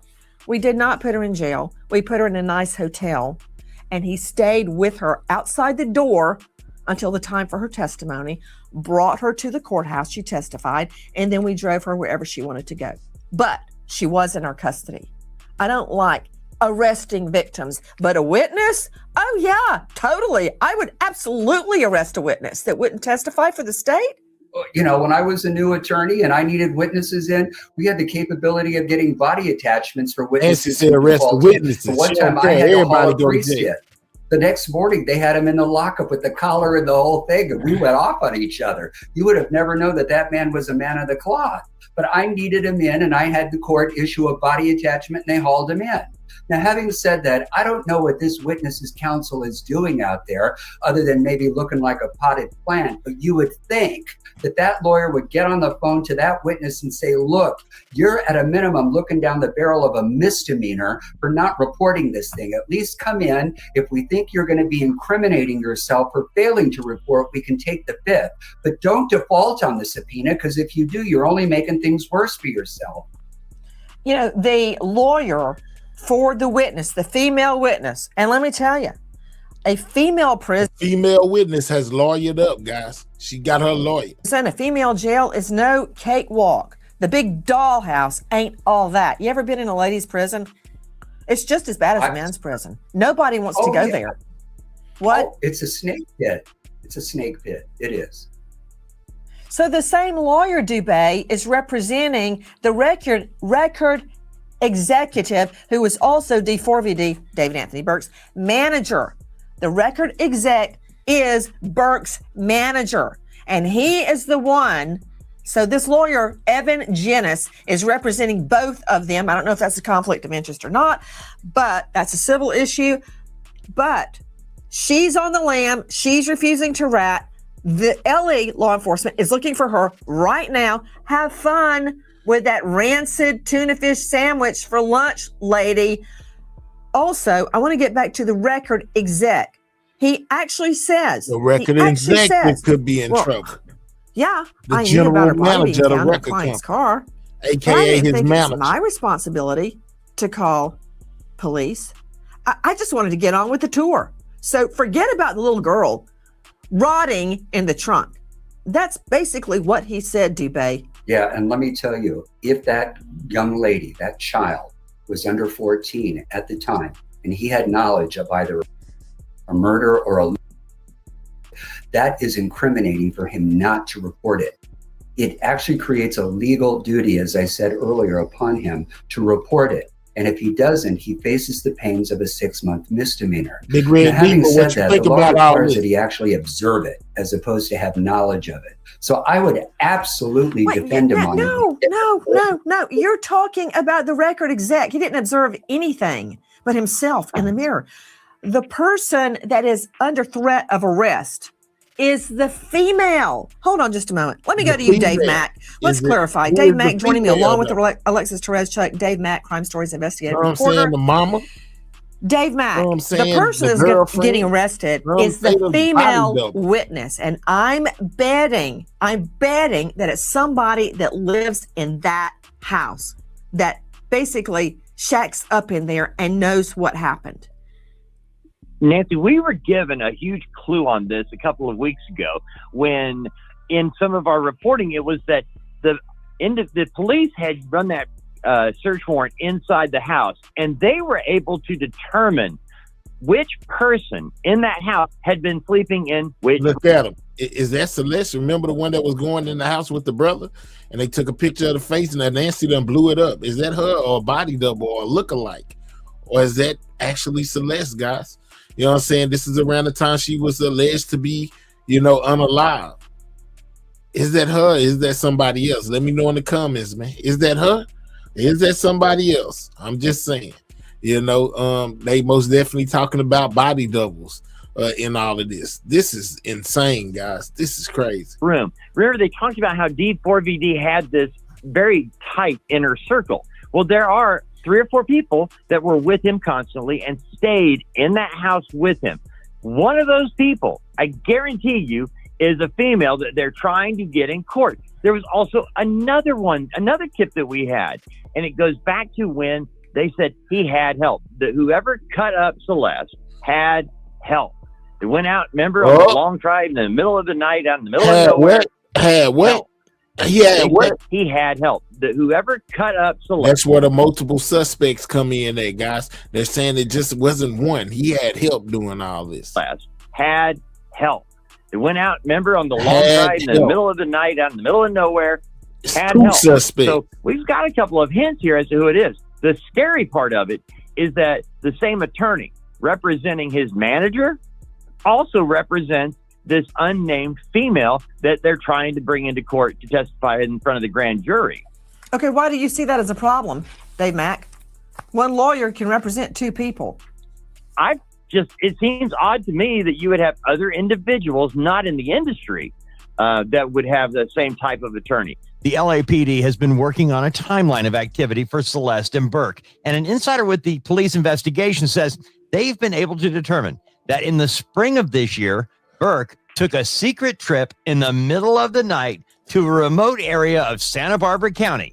Burke remained in the area for several hours. Where'd you go? Where'd you go, Mr. Painted Nails Fingernail Man with Island? Yeah, he most definitely a fun boy. So it's entirely possible that the female witness was along on that trip. We don't know who she is, but she is willing to go to jail rather than testify in front of a grand jury about or against David Anthony Burke, D4VD. To Dr. Bethany Marshall, joining us, renowned psychoanalyst out of the LA jurisdiction, author of Deal Breakers. You can see her now on Peacock and find her at drbethanymarshall.com. Dr. Bethany, what do you think about that? Nancy, has she ever been a mother, a sister, a daughter, somebody who has loyalty to another woman? This is what I'm wondering about this potential witness. When I have underage patients come into my office who report some type of abuse, there's a maternal instinct that kicks in where I really want to think about how to protect that patient. I'm a mandated reporter. I have to call the authorities to let them know that something nefarious is going on. And who is this female witness that she wouldn't be loyal to another woman? And Nancy, we're talking about a crime here, but to be honest with you, there was a lot going on leading up to this crime, right? This is a young woman who's living in another man's household with multiple residents in that household. And, I'm thinking about her being brainwashed, her being abused. Brainwashed. All of that. Who's witnessing all of this and why are they not coming forward? You know what, Dr. Bethany Marshall, you just said something very important. She said brainwashed. Let me go back to you, Dave Mack, Crime Stories investigative reporter. A grand jury is usually 16 to 23 people, depends on your jurisdiction, taken from the voter registration logs. And they meet once or twice a week, depending on the size of the jurisdiction. And all they determine is, do we have enough evidence to charge the individual? They're not passing on guilt or innocence. Why is that important? It's important because a grand jury doesn't determine guilt or innocence. All they do is determine, have I heard enough evidence to think this should go to a jury?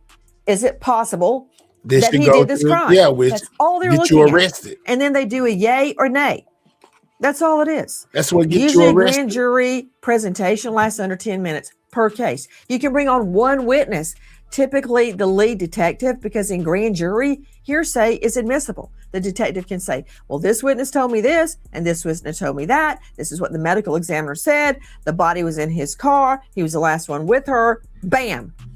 That's how it works. Then it goes to a petite jury of 12 to decide guilt or innocence. So, to you, Dave Mack, we know it's a woman. We know it's someone that's going to testify for the state. There are no defense witnesses at grand juries.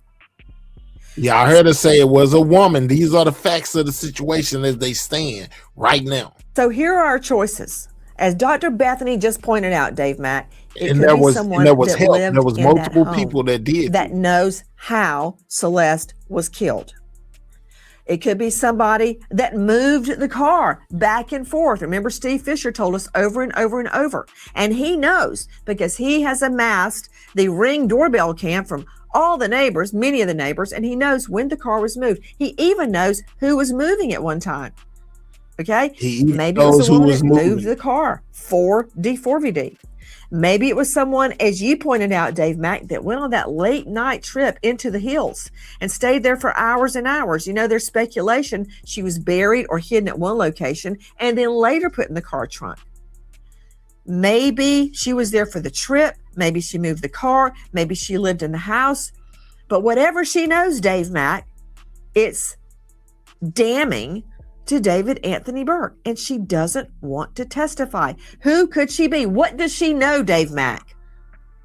Well, I think it goes back to that very first search warrant when the police were in the house. They were trying to find out who lives in this house. Yep. Because we know it's more than And just then they packed up and moved. You know what I'm saying? Then they moved right after that. Burke.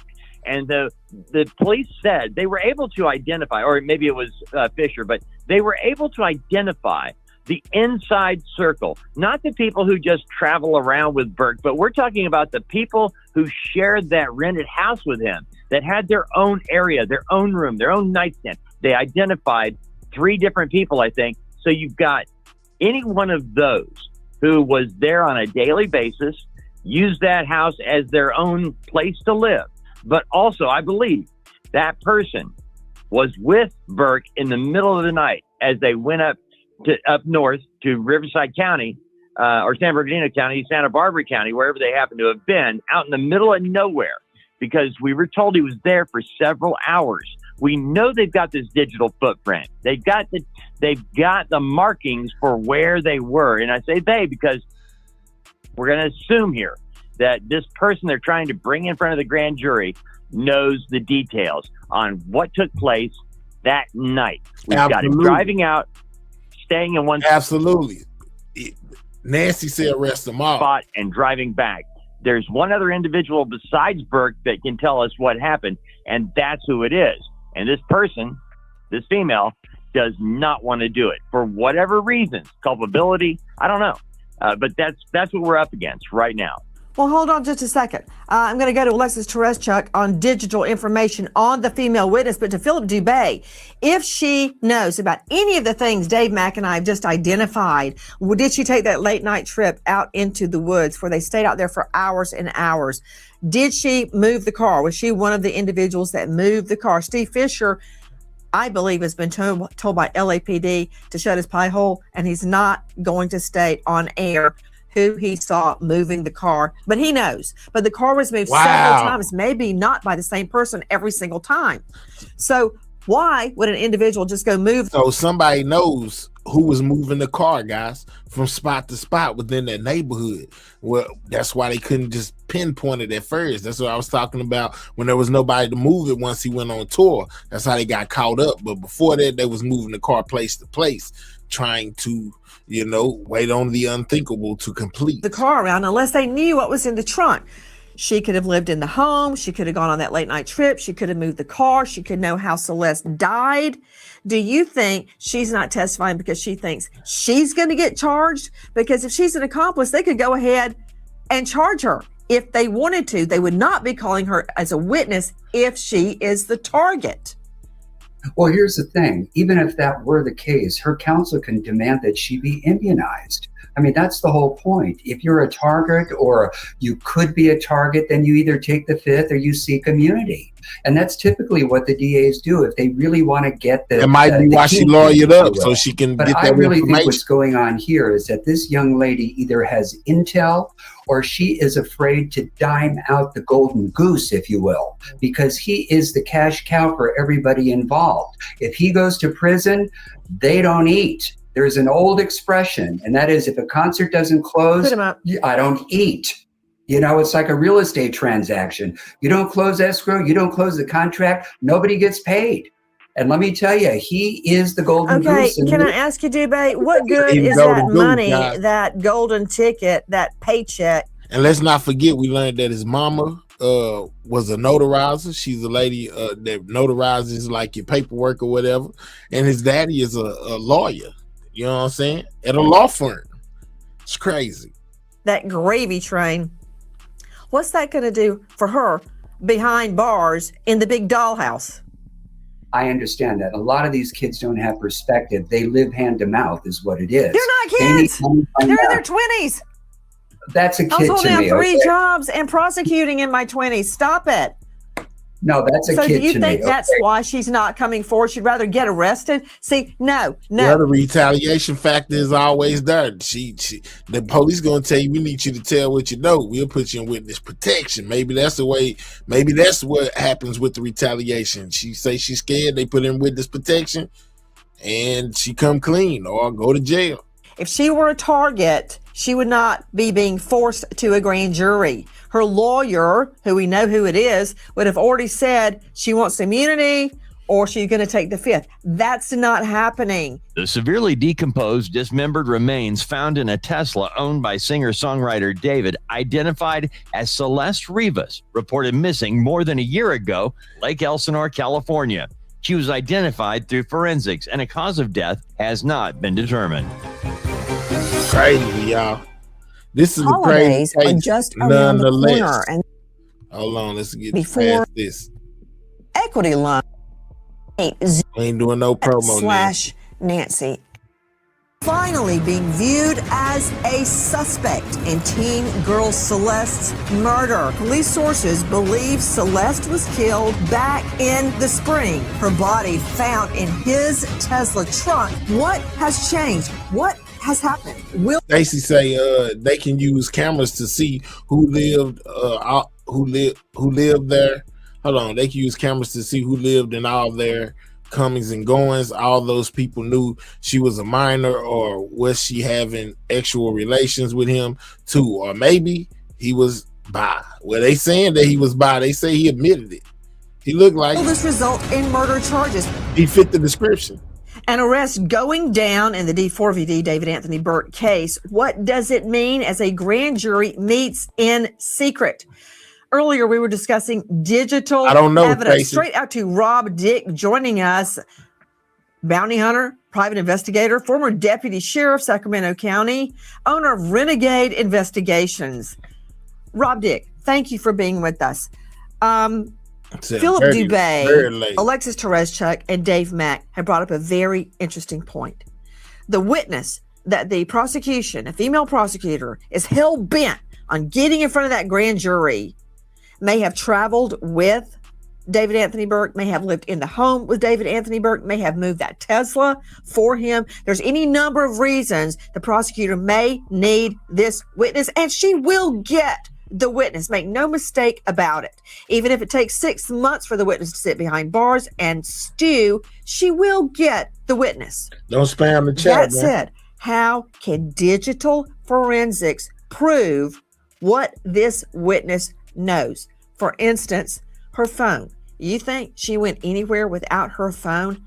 Not happening. If she was moving that car around, they have that triangulated. If she went on that trip in the middle of the night, you can see her phone traveling along with David Anthony Burke's phone or with his Tesla. You know, it's a Tesla. It's got all sorts of navigation data embedded, right?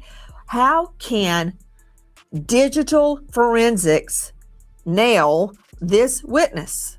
Yes, I mean, there's going to be a complete outline. They'll be able to figure out exactly where every party that was involved went, how long they were there.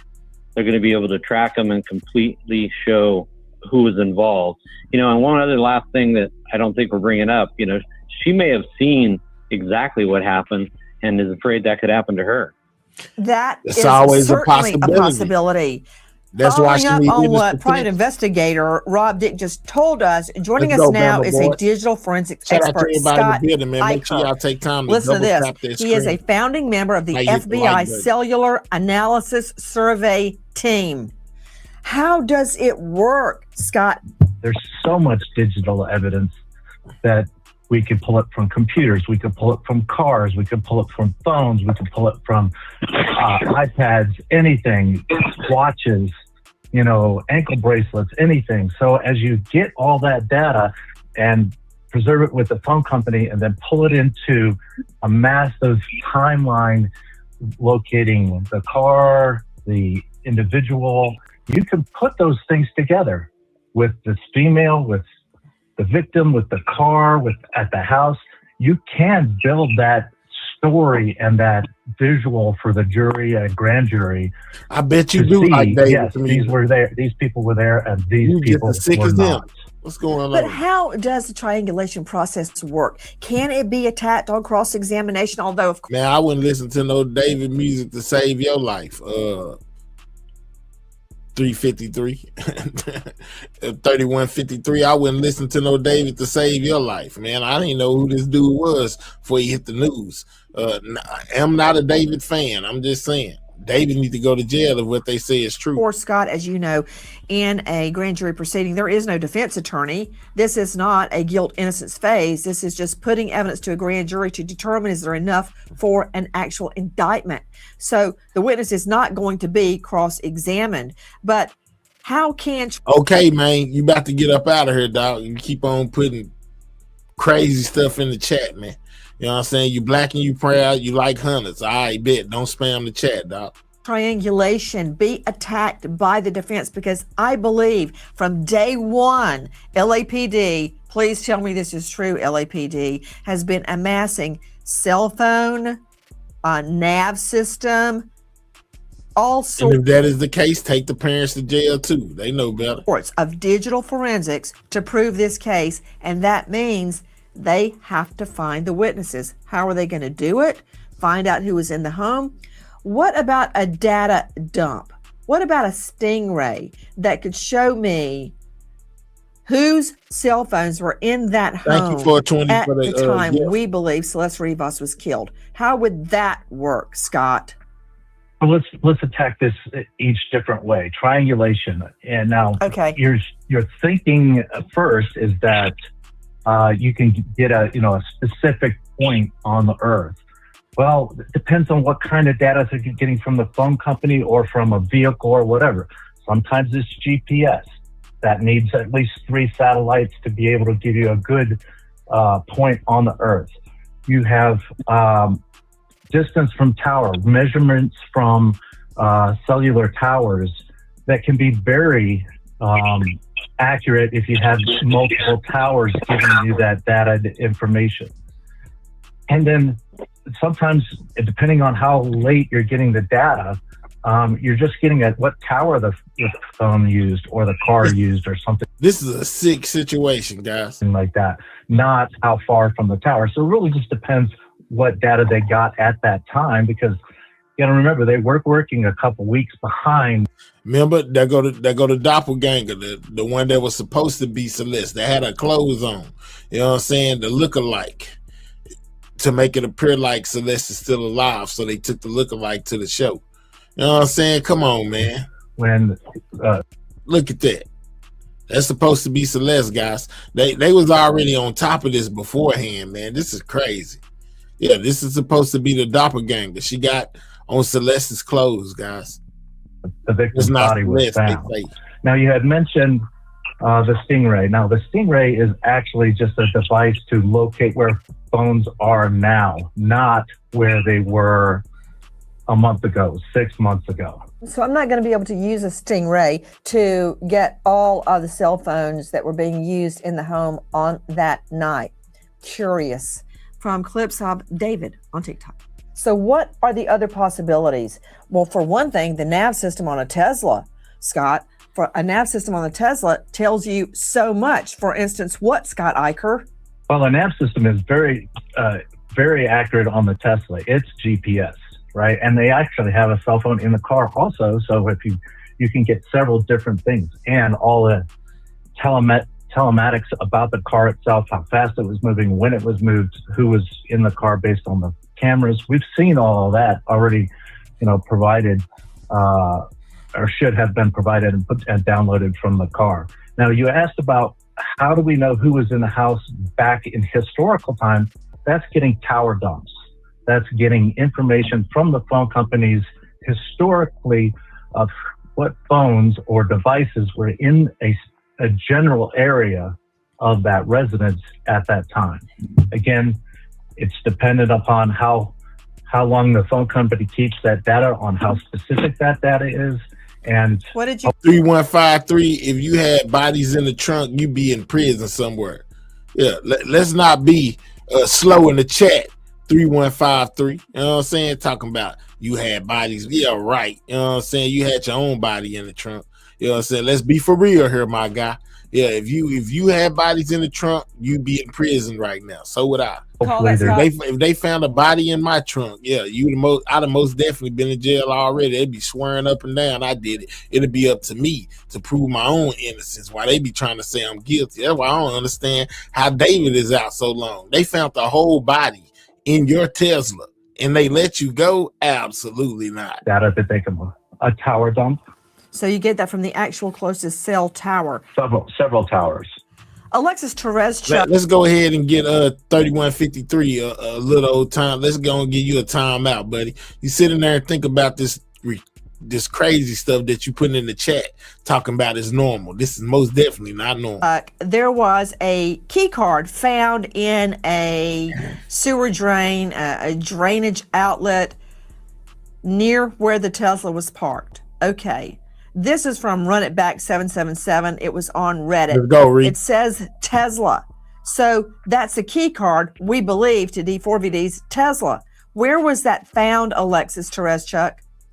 In a gutter near his Hollywood Hills home, on the ground. And so interesting. So it's closer to his home, Alexis. Yes, his Hollywood Hills home. Yes, not in Santa Barbara and not at the impound place where her body was found in the car, but near his home. Interesting, Scott Eicher. That tells me a lot. It tells me that the car was left and the key card to the car was abandoned a distance away. Why? Scott Eicher, what does the key card have to do with the Tesla? What does it do with a Tesla? Why do you need a key card? Well, initially you need a key card to actually get into the vehicle and then set up the driver's phone to be the actual key. So once you get the key card, you get that from the dealer when you buy the car. Then you set up using the key card to use the phone as the key for the rest of the time you're using the Tesla. And you can set up several different individuals to use. So it's like the Tesla. key. And then you can put that key card in a safe place if you need to. Somebody and discarded just use theirs. the phone. But every once in a while, you'd have to bring that key card out if you're going to add drivers or something to that effect. Philip Dubay joining us, high-profile defense attorney out of this jurisdiction in LA. I bet you as a defense attorney just hate digital forensics because I bet you money that this witness who's getting arrested because she refuses to testify in front of the D4VD and it's a female grand jury, I bet they've got her every which way but upside down with digital forensics showing. Philip, what about it? Yeah, it is just that. It's a digital footprint. It puts her there. Nobody goes anywhere without their phone. It's like a woman's purse. 3153 feels like David's being framed, guys. Don't let it out of your sight. So no grand juror, let alone a trial juror, is going to buy the fact that the phone wasn't on her. And yeah, the girl must be terrified. She's petrified for a couple of reasons. Number one, she doesn't want to get arrested. She doesn't want to get implicated. And she doesn't know immunity from apple butter. She doesn't even know the right lingo to use. She's got a lawyer. Yes, she does. Well, okay, then hopefully that lawyer is in fact invoking her rights so that nothing criminally happens. Now, the question I think that the grand jury will have is whether or not other people were involved in the crime.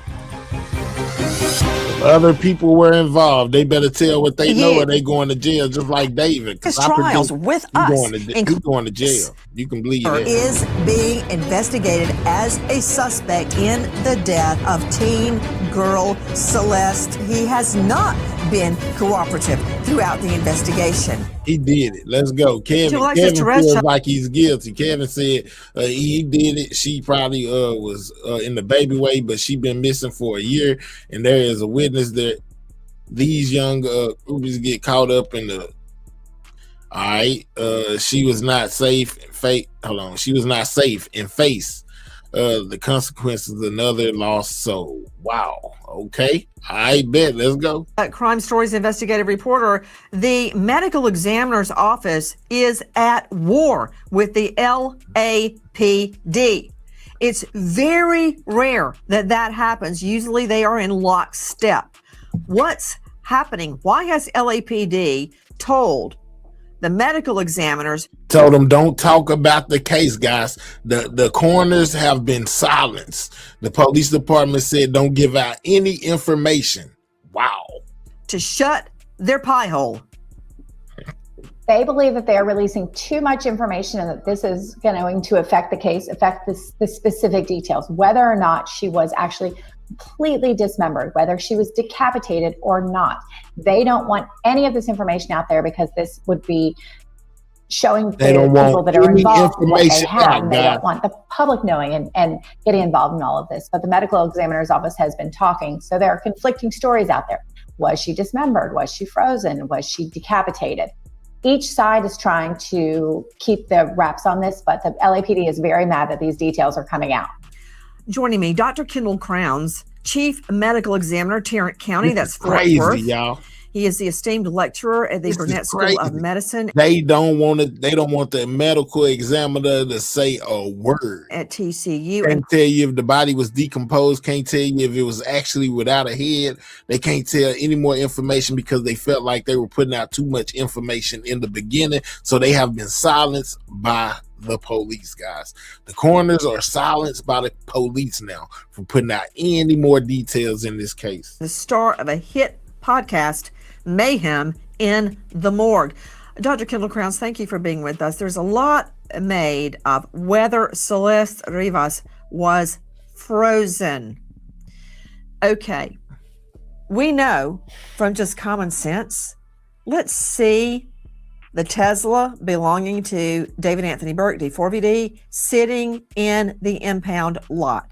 It sat there for days, Dr. Kendall Crowns. It's from our friends at KTLA. Now, given that amount of time, plus the amount of time it sat out on the sidewalk, on the street in that ritzy neighborhood, millionaire mansions, for days and days, being shuttled from one spot to the next. Yeah, this is that stuff you've been told already previously, crumbling before your eyes, the frozen, the chopped up into pieces, the without the head. The police are coming back now saying all of that is a lie. She wasn't frozen. She had a head, but her body was badly decomposed. That's all we know so far. That means a lot of that stuff that we were hearing in the beginning, they have switched it right before our eyes, guys. So, Dr. Kendall Crowns, by the time her body... What you thought you knew, you know nothing. Body was found in the car, in the impound lot. She had been dead for days and days and days, decomposing in a trunk. Given that fact scenario, which we know to be true, Dr. Kendall Crowns, could you still tell whether she had ever been frozen. I accept what the LAPD says. She was not frozen or partially frozen at the time she was found. That photo we're showing you of the Tesla with her body in it there at the impound is from our friends at KTLA. But could you, as a medical examiner, look at her body tissues under a microscope and tell if she ever had been frozen? So when bodies freeze, you can actually get formation of ice crystals and the body becomes hard as a rock because the majority of our tissues are made up of water. So if you get below freezing, the body becomes an ice cube.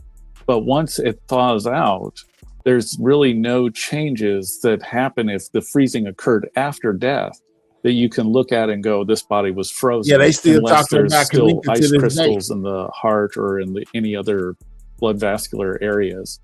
Other than that, there'd be no way to tell if she was frozen and then thawed out and then, dumped. But if she had been alive and frozen, there are changes there, but not after death. Trying to digest what you just said. I believe you said if she was totally thawed out, which obviously she was, there's no way to tell if she ever was frozen. Correct. Okay. You don't get freezer burn. A lot like has on the been ice made. cream. Got it. A lot has been made as to whether she was decapitated, but Dr. Kendall Crowns, no one is opposing the fact that she was dismembered. Typically, when I've had a case where a body was dismembered, the hands and the head are cut off to avoid identification. In this case, if she was that decomposed, how would the identification have been made? So if they dismembered her to try and get rid of evidence, Maybe so, of, Andy, and that's disgusting. identification. Lord, like I you hate said, to even think of about course, the hands with the fingerprints, the head is for facial identification, but you can't get rid of the DNA. Even if you drain the body completely of its blood, you can still get blood smears from the spleen or the muscle or things of that nature. And then you take that DNA from those organs, and then you do a comparison with the family, and you can still identify the person, whether there's a head or hands or not. Even if it was just a section of the leg, like they only found a foot, you could still do a 3768. swab of Okay. the tissues. And 3768 says they're using the frozen scenario in order to create a way for him to be connected to the crime. He was gone. Okay, so they don't believe David is responsible. And so he's saying he wasn't there. in that area, usually musculature, and get a DNA sample to do a comparison with known family members. So you think he being framed Dr. Kendall too? Crowns, isn't it true that even if a body is dried out, almost mummified, you could get DNA from bone marrow or from the inside of a tooth, or you could take a body part such as the liver, blend it, liquefy it, and get DNA from that? Yes, that's correct. All those are scenarios in which an individual has gotten to the point that they're mummified or dried out. You can still get DNA from them. Bone marrow is a great one because the femur, or the big bone in your thigh, still has plenty of bone marrow in the ribs as well. The teeth, what you're talking about is the pulp of the teeth is still very there. It can be present for a long period of time. It's a good source for DNA. And then finally, blending up the tissue. We usually use the spleen because it's so vascular. You can get a lot of blood from it, even in a mummified state. But you can use the liver or other organs if they're more intact. That photo we're showing you of the Tesla with her body in it there at the impound is from our friends at KTLA. And Dr. Kendall Crowns, a lot has been made that the LAPD and the medical examiner's office is at war. The medical examiners, all medical doctors like yourself, do not take kindly to the PD telling them to shut the hay up. But the truth is, Dr. Kendall Crowns, we don't know if these leaks have come from the medical examiner's office. Let's go. Isn't it true? Medical examiners in large metropolitan areas have a fleet of their own investigators. Atlanta did. In fact, some of the best investigators I ever knew were from the medical examiner's office. A leak could come from a medical examiner investigator. It could come from somebody making copies of documents. It could come from someone within the LAPD about the medical examiner's reports. And therefore, people think the leak is coming from the medical examiner's office. There's really no way to identify who's leaking. But the medical examiner's office is the one that's being spanked. That's correct. I mean, the medical examiner's offices usually have their own set of death investigators, so they can do an unbiased death investigation and not rely on police information to determine cause and manner of death. But usually big offices have upwards of over 100 people.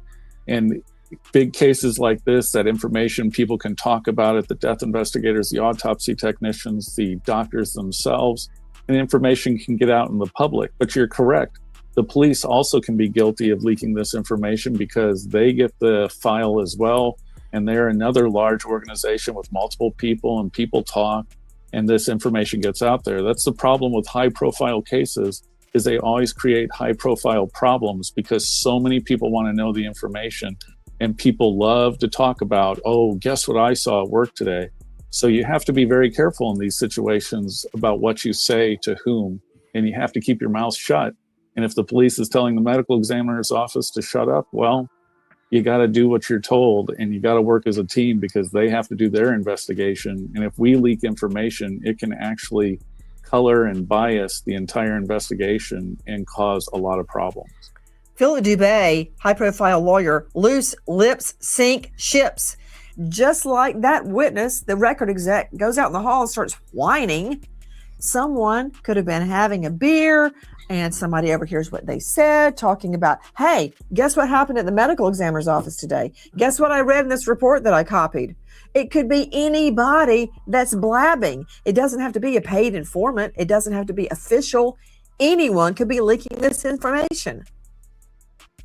Of course, and that's usually how it happens. We see it in the coroner's office, we've seen it in the DA's office, and frankly, we've even seen it in the public defender's office over the years, where somebody sort of casually mentions something, and before you know it, it becomes, like this big, huge story, and it takes on a life of its own. And then before you know it, it's taken out of proportion. Remember Koberger, Philip? Yes. Remember Koberger? Yes. Somebody Sure do. blabbed, and suddenly it was a Dateline special. I know. And the court opened up a special investigation. They were going to get to the bottom of it. And I think the only reason why they let it go is twofold. Number one, he pled, so the case was over. But number two, I think under Idaho law, even if you do get to the bottom of it, it was only a misdemeanor. To invest all this money in a misdemeanor, it just wasn't cost effective. I don't know why you keep saying that. It's not your rear end sitting in jail. Is that not your rear end sitting worried about going to jail? I think it's Rob Dick has a fitness refugee.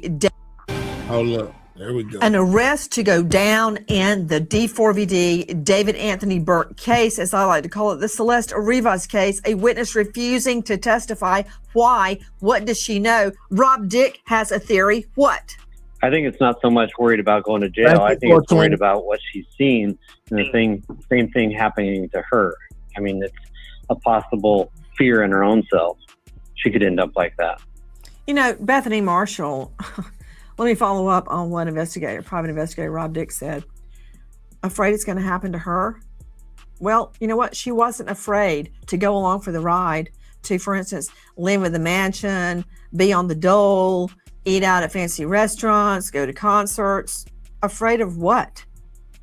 You know, Nancy, she's complicit in some way. When witnesses do not want to come forward, it's usually because they have played a role in the crime. Maybe it's just a silent witness, right? Maybe it's just somebody watching Celeste being abused, but she saw something. And, you know, the term House of Horrors, we're talking about homicide here. We're talking about a dismembered body in a frunk, but what we're not talking about is the House of Horrors. What was going on in that household up to this homicide and this dismemberment?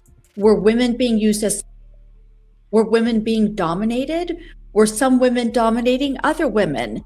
Were people using drugs together? Were people watching sadistic together? And then, hurting each other. We don't know what was happening in that house. And I think that's going to be really important for us to uncover as this trial moves forward. So, in other words, Dr. Bethany, another person stands by and watches what's happening to Celeste and does nothing. Let me remind everybody, Celeste was just 13 years old when this whole thing cranked up with David Anthony Burke.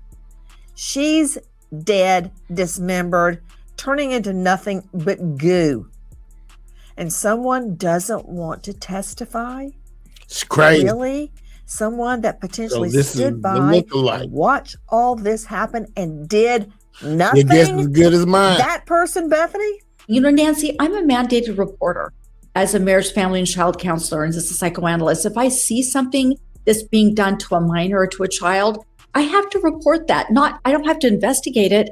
I just report the suspicion that something is happening. We have all these people in that household seeing, I'm sure, pretty terrible things going on. And not one person is calling the police. Not one person is calling 911. Not one person is talking to Celeste. What about her parents? Did any of these witnesses call her parents? No, everybody is just standing by silent. Crazy, y'all. Just you saying. can run, but you can't hide.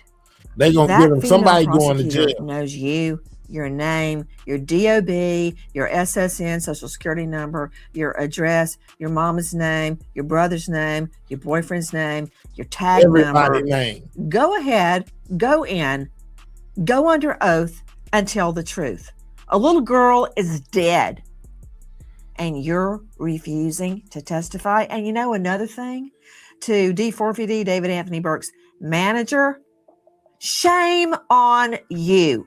You actually said out in the courthouse hall that you didn't have any duty to call and report a dead. He didn't feel like it was his duty, Nancy. Dead girl in a trunk. All you wanted to do was continue with the tour. You know what? Pontius Pilate, just washing your hands and looking the other way. It ain't working this time. If you know or think you know anything about the brutal death. So that's where we at, guys. You know what I'm saying? That is exactly where we are.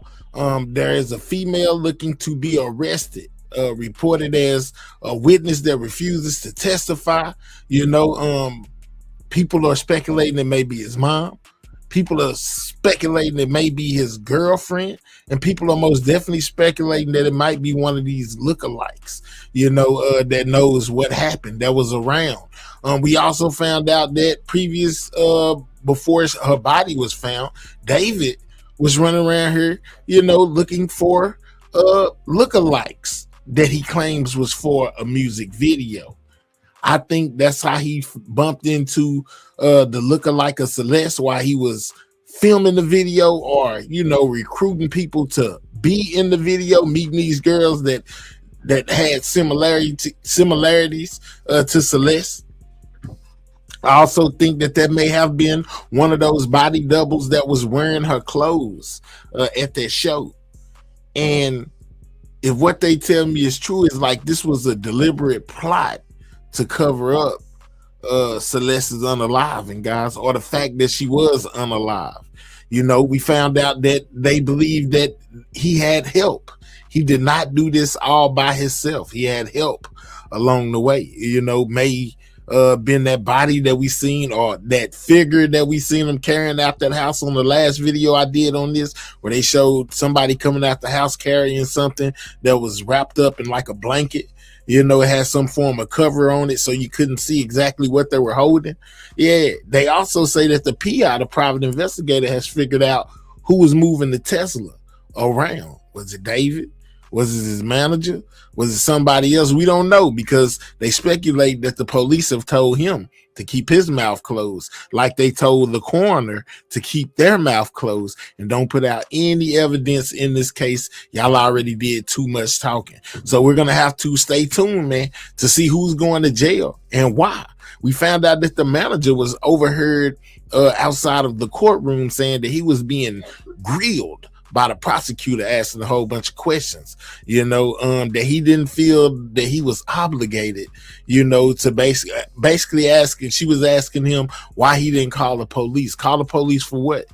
To the point where he said he didn't feel obligated to have to call the police. He just wanted to continue the tour.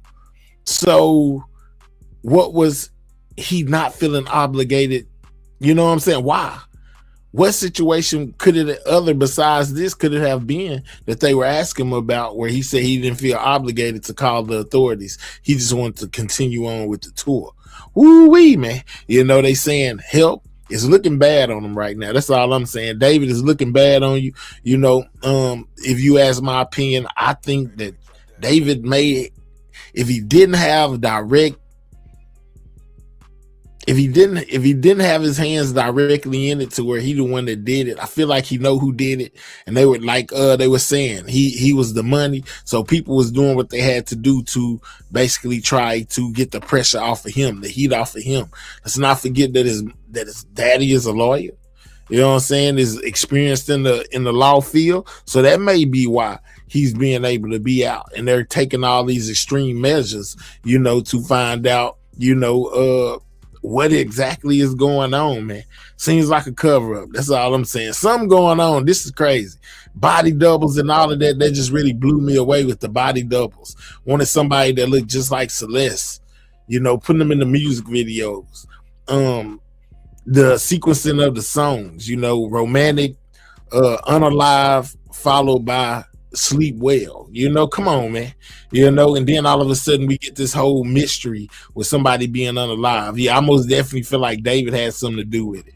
But as they keep me updated, I keep y'all updated. Y'all know how I do, man. I stopped through a little later, to bring y'all this breaking information that's going on in this David and Celeste Rivera situation, man. It looked like somebody going to jail. We don't know exactly who. They just said it could potentially be a female. We don't know if it's the girlfriend once again, if it's one of the lookalikes, or is his mom. We just have to stay tuned. I appreciate everybody that pulled up. If you in the building, you ain't subscribed to the channel, make sure you subscribe to the channel, man. Also double tap that screen. That's the way to hit the like button, or click those three dots, and hit that thumbs up.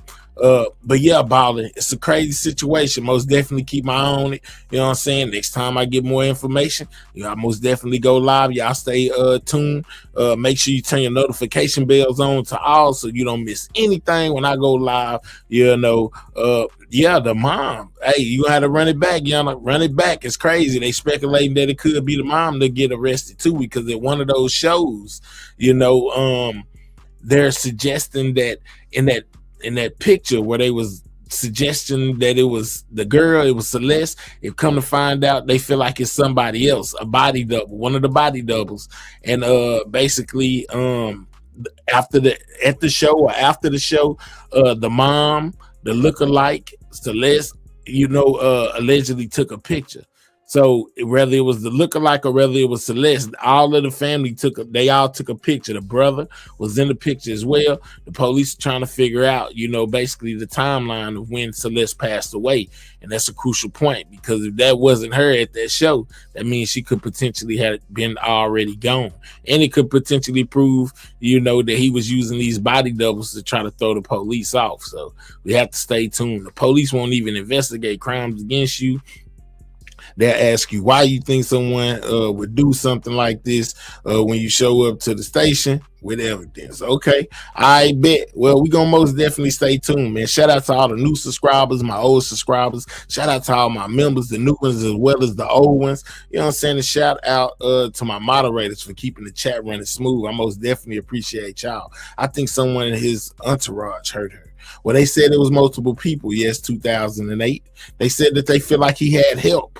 So that may be part of it. They saying basically if he didn't do it, I feel like if he didn't do it, he knew about it. They saying basically if he didn't do it, they kind of got in mind that it was multiple people that took part in this. It wasn't him alone if he was the one that did it. You know what I'm saying? You have to run it back if you missed the beginning of the show, man. We've been here 2.5 hours. You know, that's past my little time limit. So I'm going to go ahead and exit out the way. Feel free to run the video back, man. And until I see y'all again, Sidewalk Gang, checking out. I catch y'all on the next one. Y'all be safe, man. This